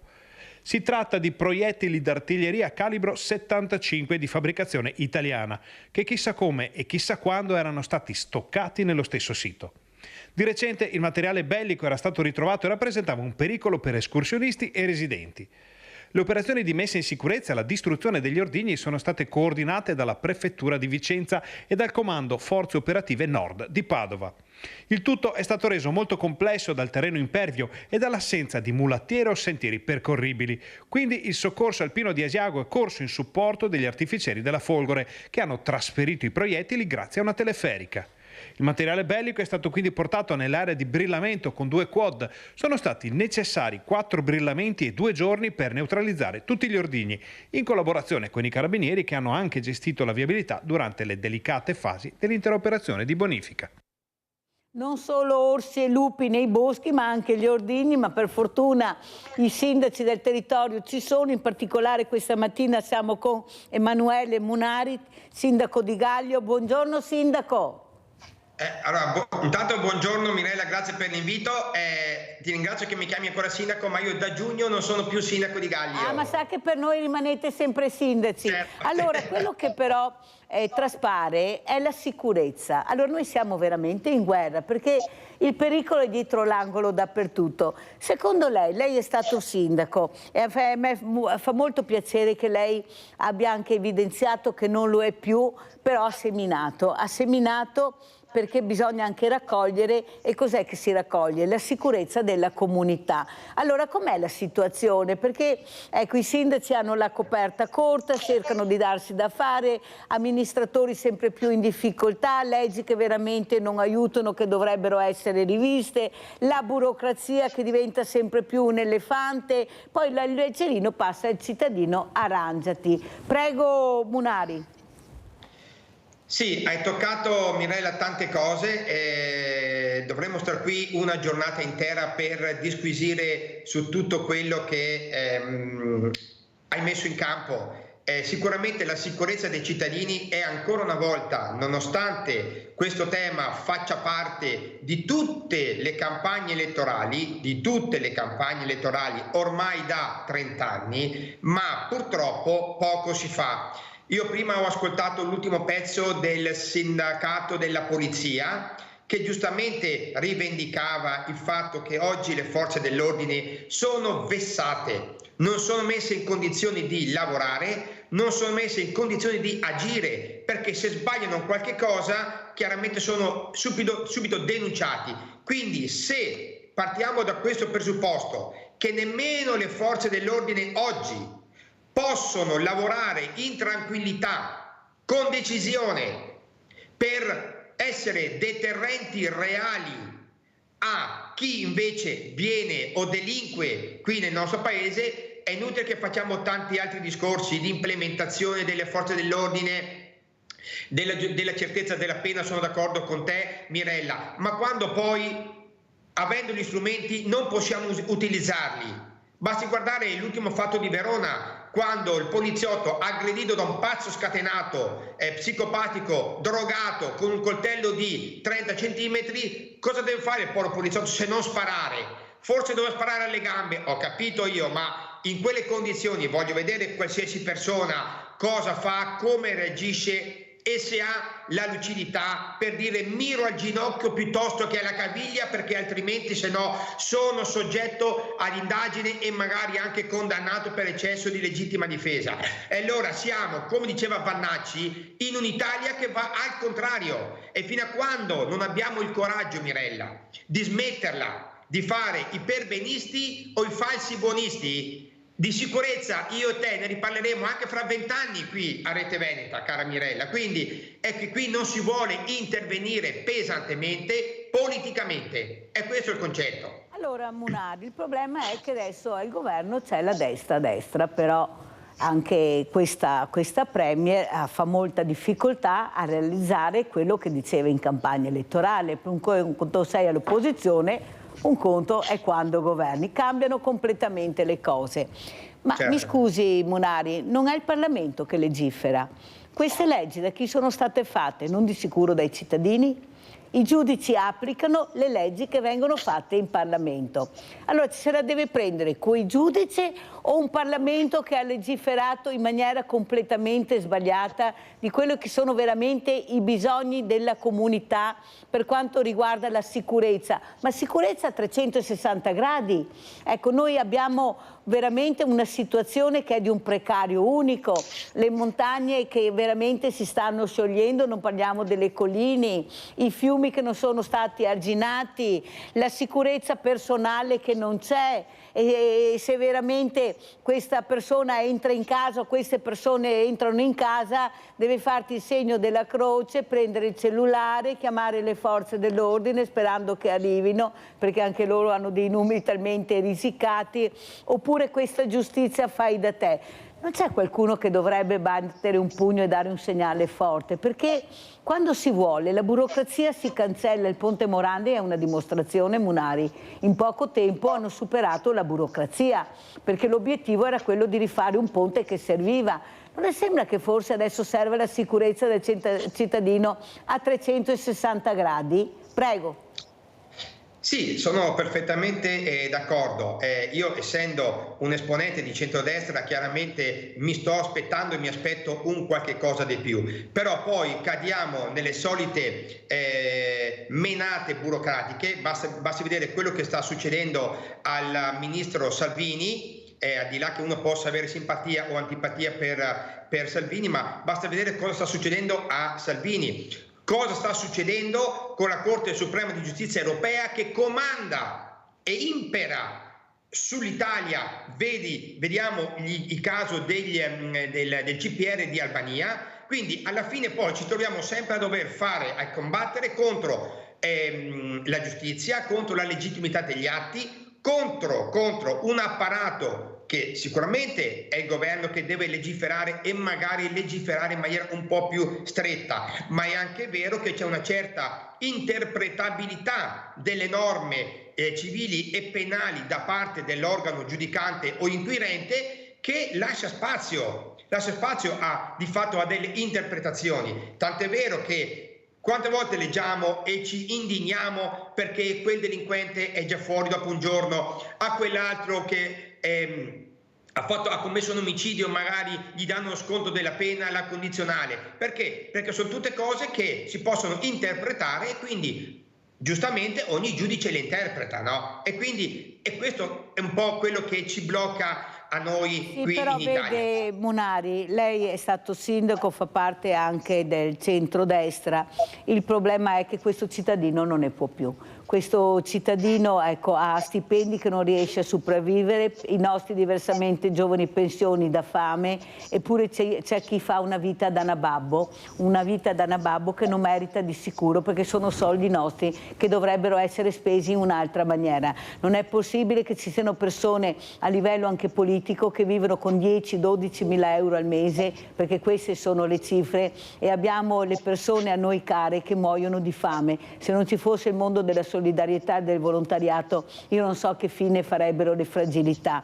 Abbiamo una situazione anche per quanto riguarda la sanità pubblica molto vacillante, e questo fa molto pensare, perché è un piano studiato da tanti anni. Basta vedere cosa è successo col privato, ma soprattutto c'è questa certezza della pena che non arriva da nessuna parte, Munari. Questa è la verità. Tutti ne parlano, ma nessuno poi la mette in atto. Allora, se noi continuiamo a passare il cerino e dire che sempre la colpa dell'ultimo che arriva, non andremo da nessuna parte. Noi abbiamo bisogno di una politica che agisca per un bene comune. Adesso quali sono le priorità del Paese? Le fragilità. Queste sono le priorità.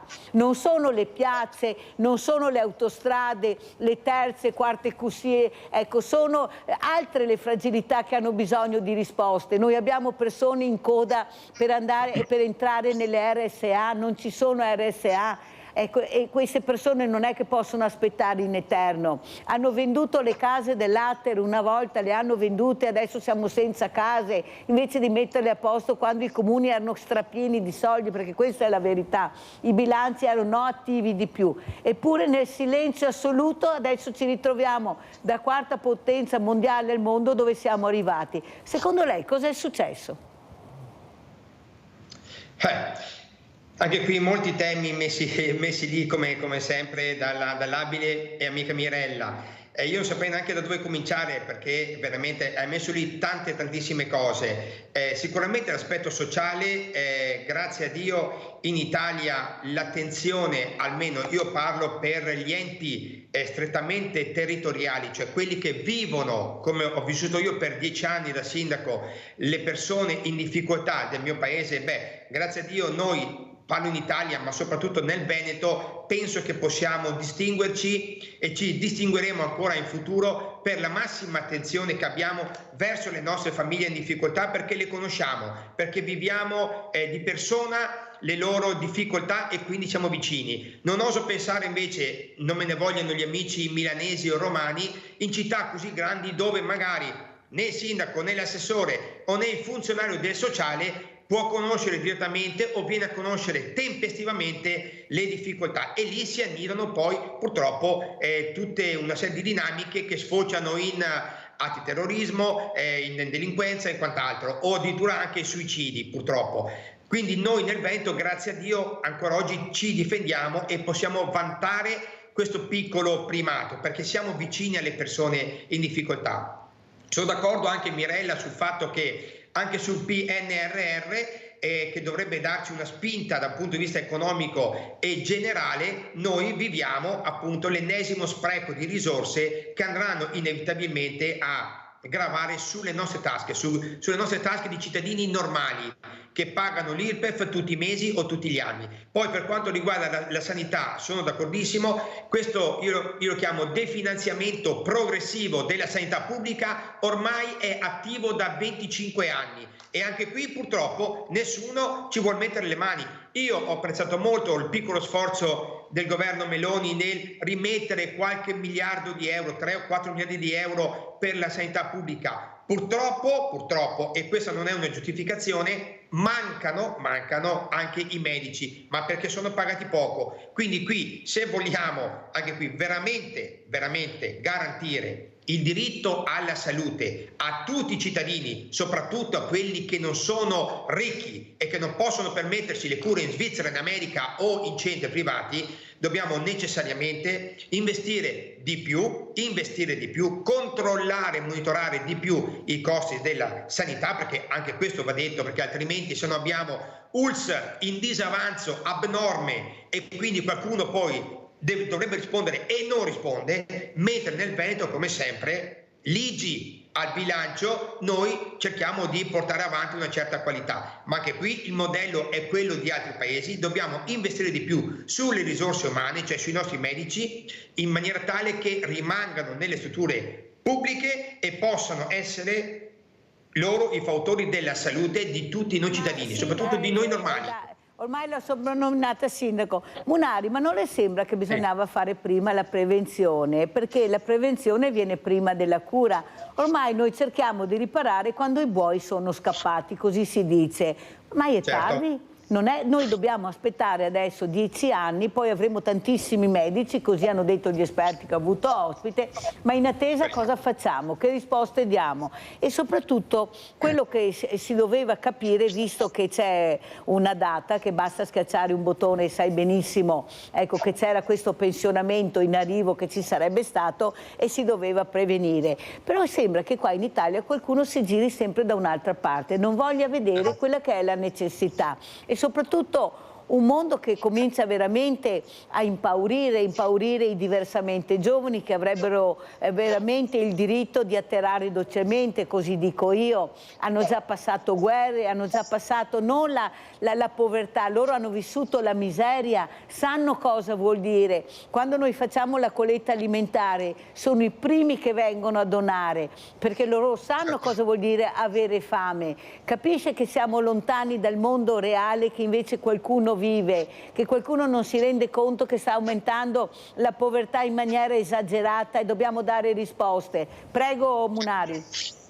Sì, allora io parto da quel concetto che mi piace molto, che hai messo sul campo ancora una volta, che è la prevenzione. Purtroppo, e mi rammarica molto da patriota quale sono io, dire che la parola prevenzione purtroppo nel nostro vocabolario esiste solo a comando. Purtroppo la prevenzione sulla sicurezza, la prevenzione sul territorio, sulla tutela del territorio, la prevenzione sulla sanità pubblica, la prevenzione sui diritti purtroppo non fa parte del nostro vocabolario, perché oggi purtroppo chi amministra, chi gestisce il potere ha un obiettivo e una visione a medio-breve termine, perché deve garantirsi la propria rielezione e deve garantirsi il proprio status quo. È difficile oggi ragionare con menti pensanti che guardano a quello che può essere il Veneto o l'Italia o l'Europa, se vogliamo, da qui a 30, 40, 50 anni. E questo è uno sforzo incredibile e purtroppo non siamo tutti illuminati per poter capire e prevedere quale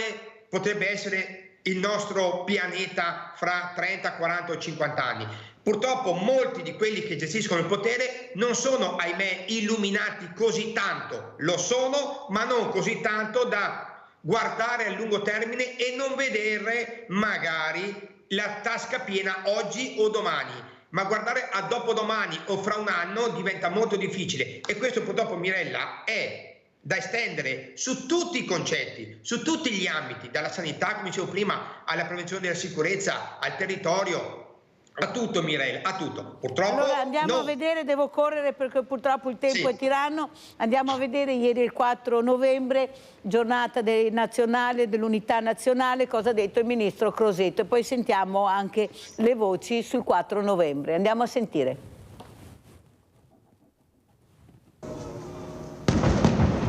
In una Venezia baciata dal sole, 21 colpi di cannone sparati dalla nave della Marina Militare hanno accolto questa mattina l'arrivo in piazza San Marco, 2 minuti dopo mezzogiorno, del Presidente della Repubblica Sergio Mattarella per la giornata dell'Unità Nazionale, festa delle Forze Armate. Mattarella ha salutato con cordialità e simpatia i bambini delle cuore veneziane che hanno avuto in dono bandierine tricolori e cappelline. Poi ha presenziato dal palco senza parlare, come era previsto dal cerimoniale.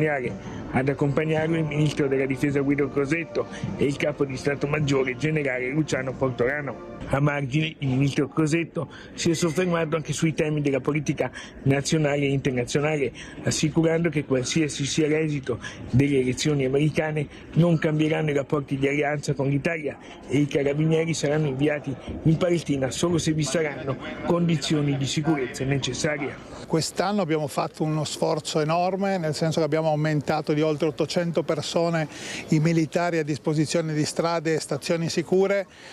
Io penso che dal prossimo anno sia magari più importante aumentare le forze di polizia e lasciare che le forze armate, o la maggior parte delle forze armate, riprendano a fare quello che serve in questo momento, che è forze armate. Per Crosetto sulle strade servono più poliziotti e meno membri dell'esercito. 4.000 persone tutte in piedi in piazza San Marco, lungo le transenne, hanno assistito alla cerimonia. Sul palco il governatore Zaia, il sindaco Brugnaro, il patriarca Moraglia.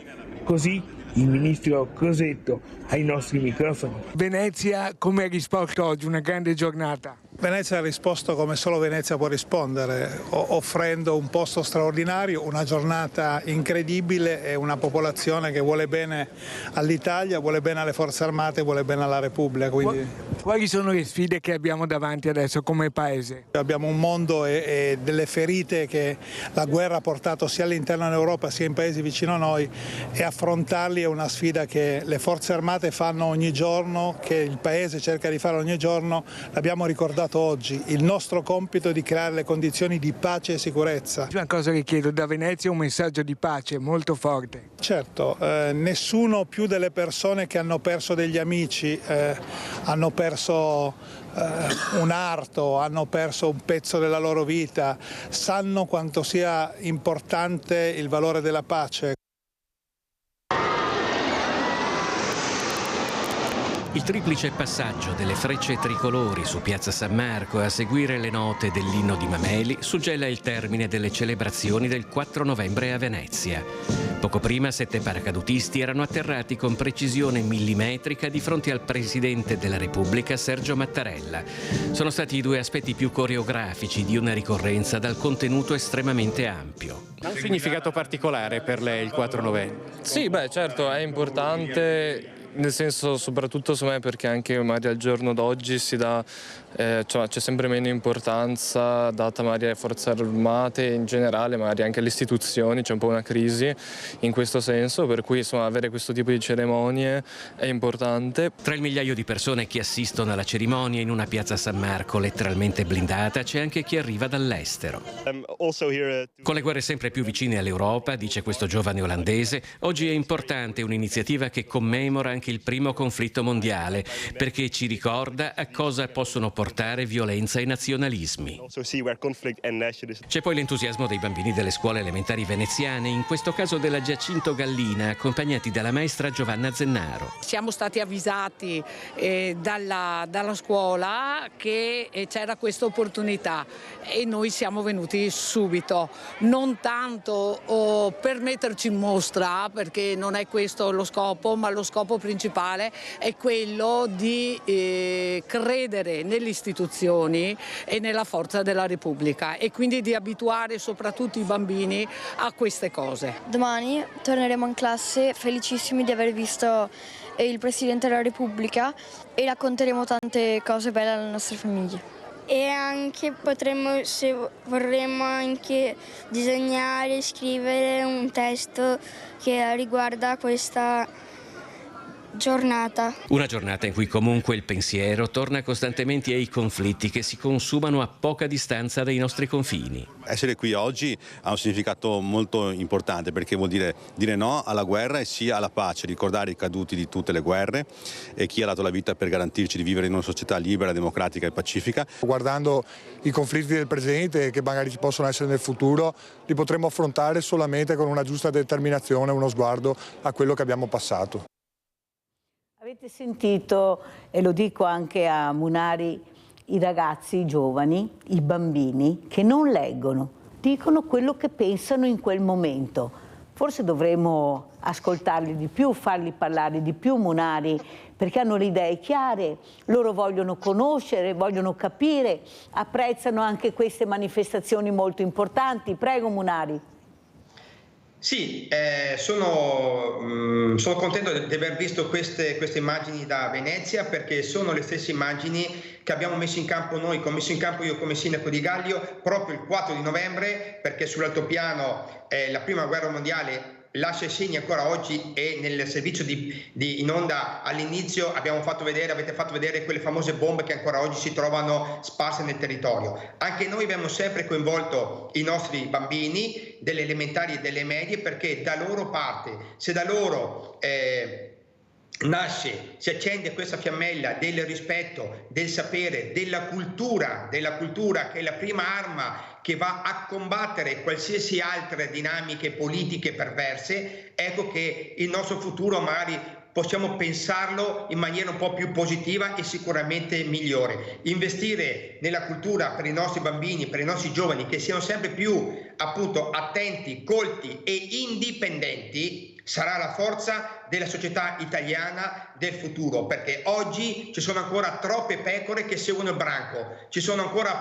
troppe pecore, poche pecore nere, e quindi questo porta inevitabilmente ad uno sconquasso della nostra società, nella perdita dei valori, delle tradizioni, di tutto quello che è la nostra storia, e noi dimostriamo ancora una volta di aver imparato ben poco dalla storia. Oggi nel panorama generale siamo sempre più vicini ad una terza guerra mondiale. Evidentemente la prima e la seconda e le guerre attuali non ci hanno insegnato nulla, nonostante ci riteniamo uomini evoluti con tanto di tecnologia, ma se nella zucca purtroppo siamo rimasti un po' indietro, questo mi preoccupa, e difatti ben venga che questi ragazzi si informino vogliano crescere, vogliono capire. Io ho mio figlio che ha 17 anni e anche lui in qualche modo è attento e ha la sua visione, a volte in contrasto con la mia, ma che rispetto perché probabilmente da quelle idee potrà nascere una società e un'Italia migliore rispetto a quelle di oggi. Allora andiamo a vedere anche Investo per la comunità, quello che ha fatto anche l'amministrazione di Gaglio con questa piazza, perché dove si ritrovano le persone, dove si vive la comunità. Allora commentiamo questa piazza Munari per capire cosa avete fatto, prego.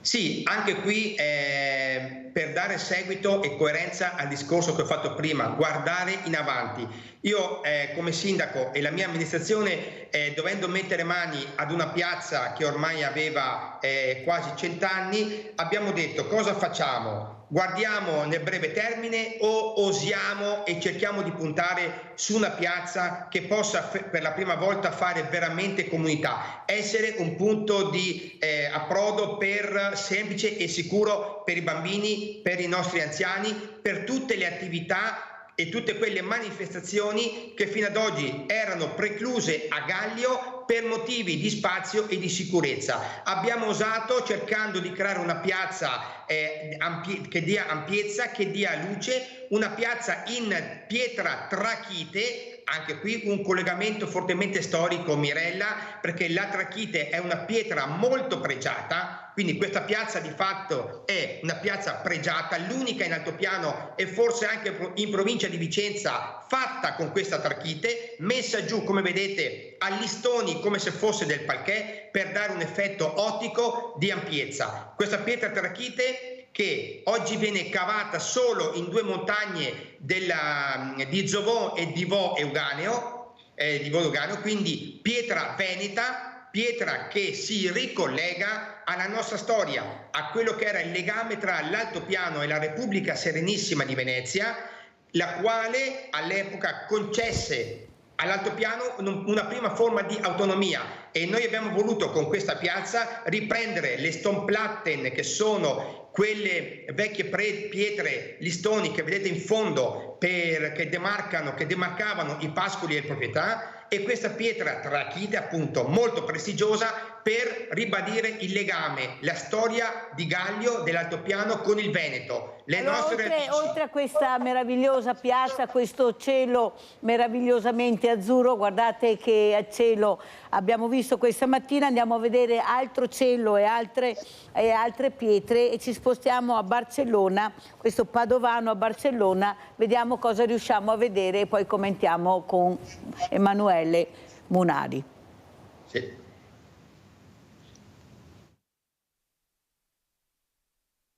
Allora, questa mattina ci siamo svegliati con un'allerta rossa nel telefono, la classica allerta alla protezione civile e visto quello che è successo a Valencia, diciamo che sono tutti molto più attenti a questi tipi di allarme, per cui non siamo andati al lavoro. Diciamo che ha piovuto molto. Il pensiero è rivolto a Valencia e alle immagini della devastazione. Sono state ore di angoscia anche a Barcellona per il violento temporale che si è abbattuto nelle scorse ore. Il racconto è di Stefano Zeico, padovani da anni ormai residente nella città catalana. Questa mattina al risveglio nel cellulare lampeggiava l'allerta meteo massima. Piogge torrenziali si sono abbattute soprattutto in provincia. Nella zona dell'aeroporto sì che c'è stata qualche inondazione. Ci sono delle immagini che circolano in rete con l'aeroporto mezzo allagato, insomma sta piovendo dentro, ci sono le strade che collegano la zona dell'aeroporto che sono anche autostrade che sono un po' inondate, però diciamo che sono alcuni punti soprattutto fuori città che ci sono qualche tipo di problemi, insomma.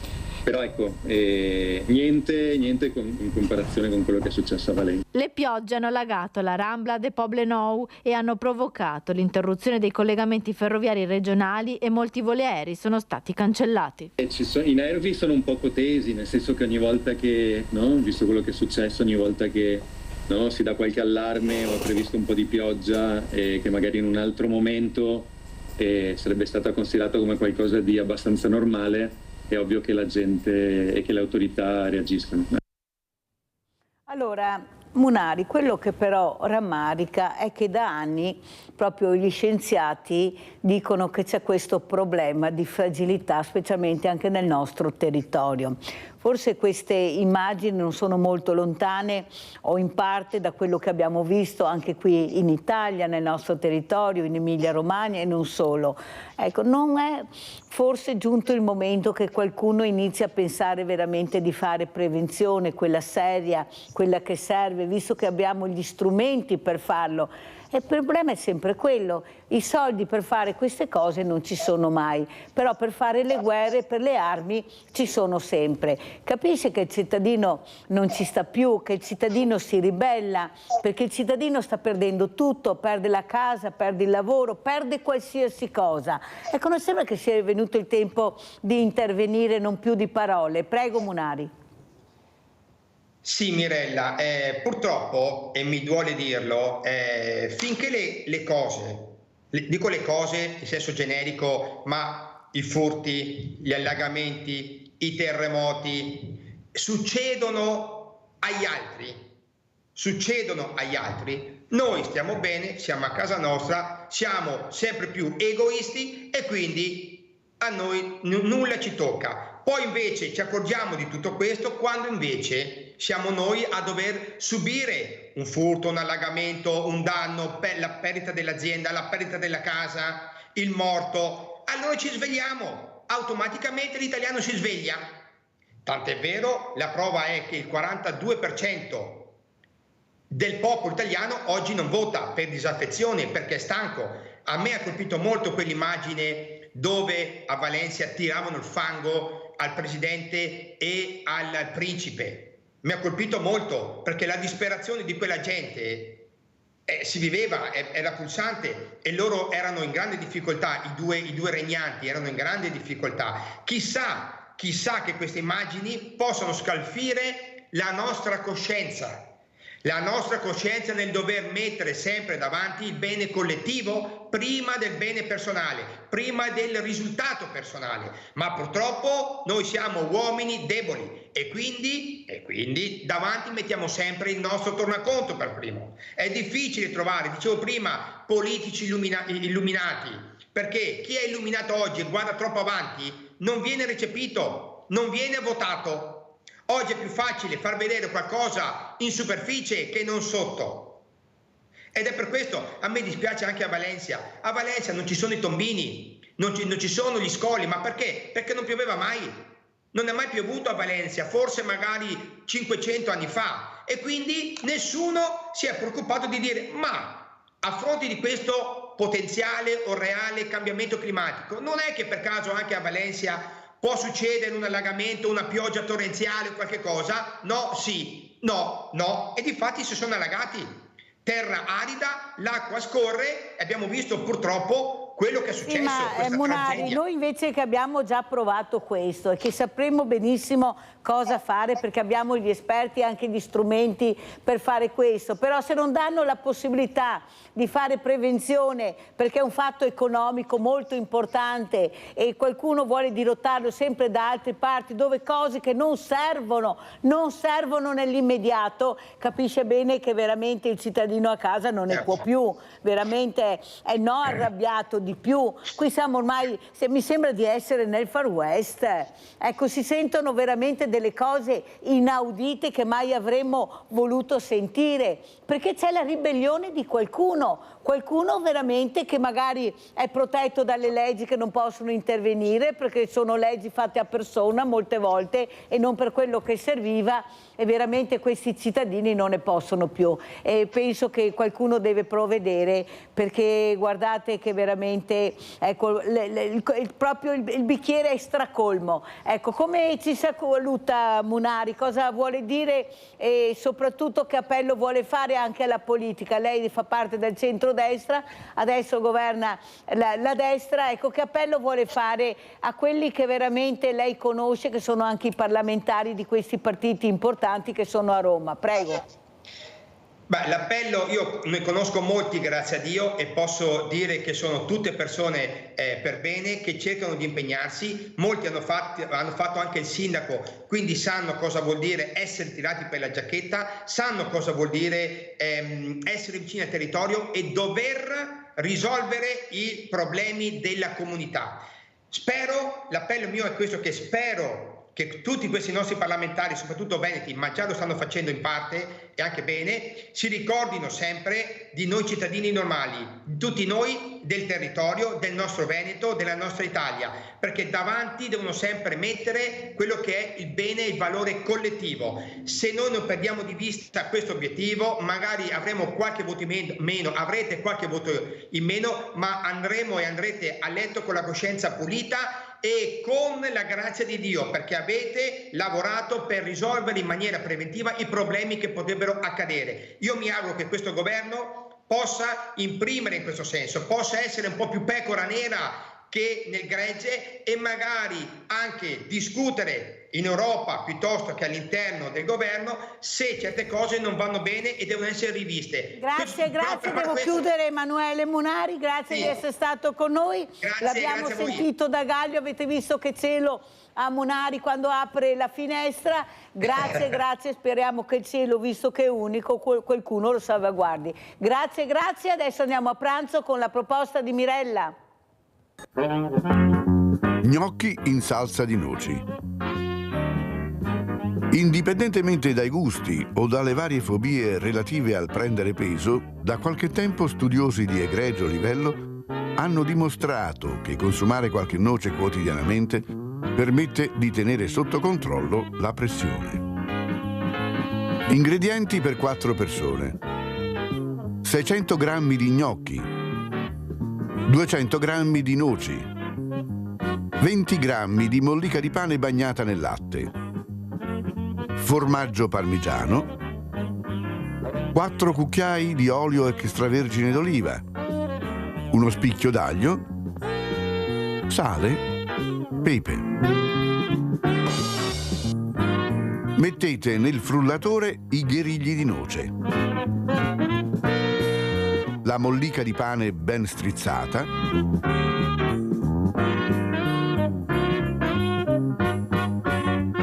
l'aglio,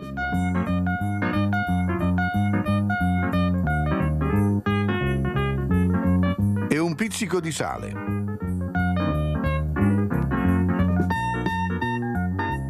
Frullate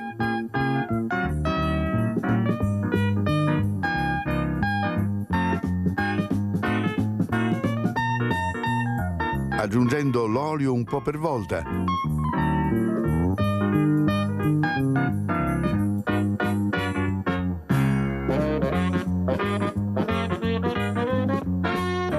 Fino ad ottenere una salsa omogenea e non troppo densa. Aggiungete acqua se necessario.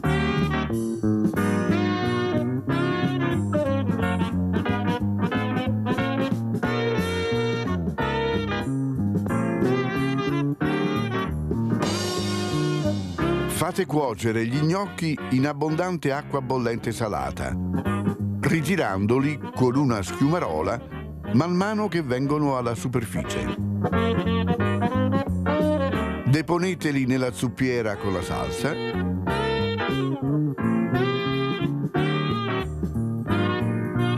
Mescolate bene.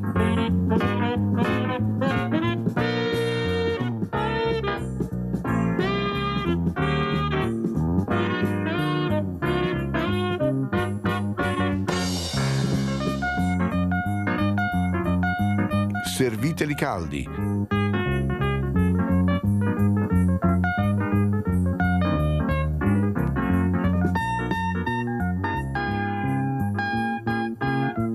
Cospargete di parmigiano,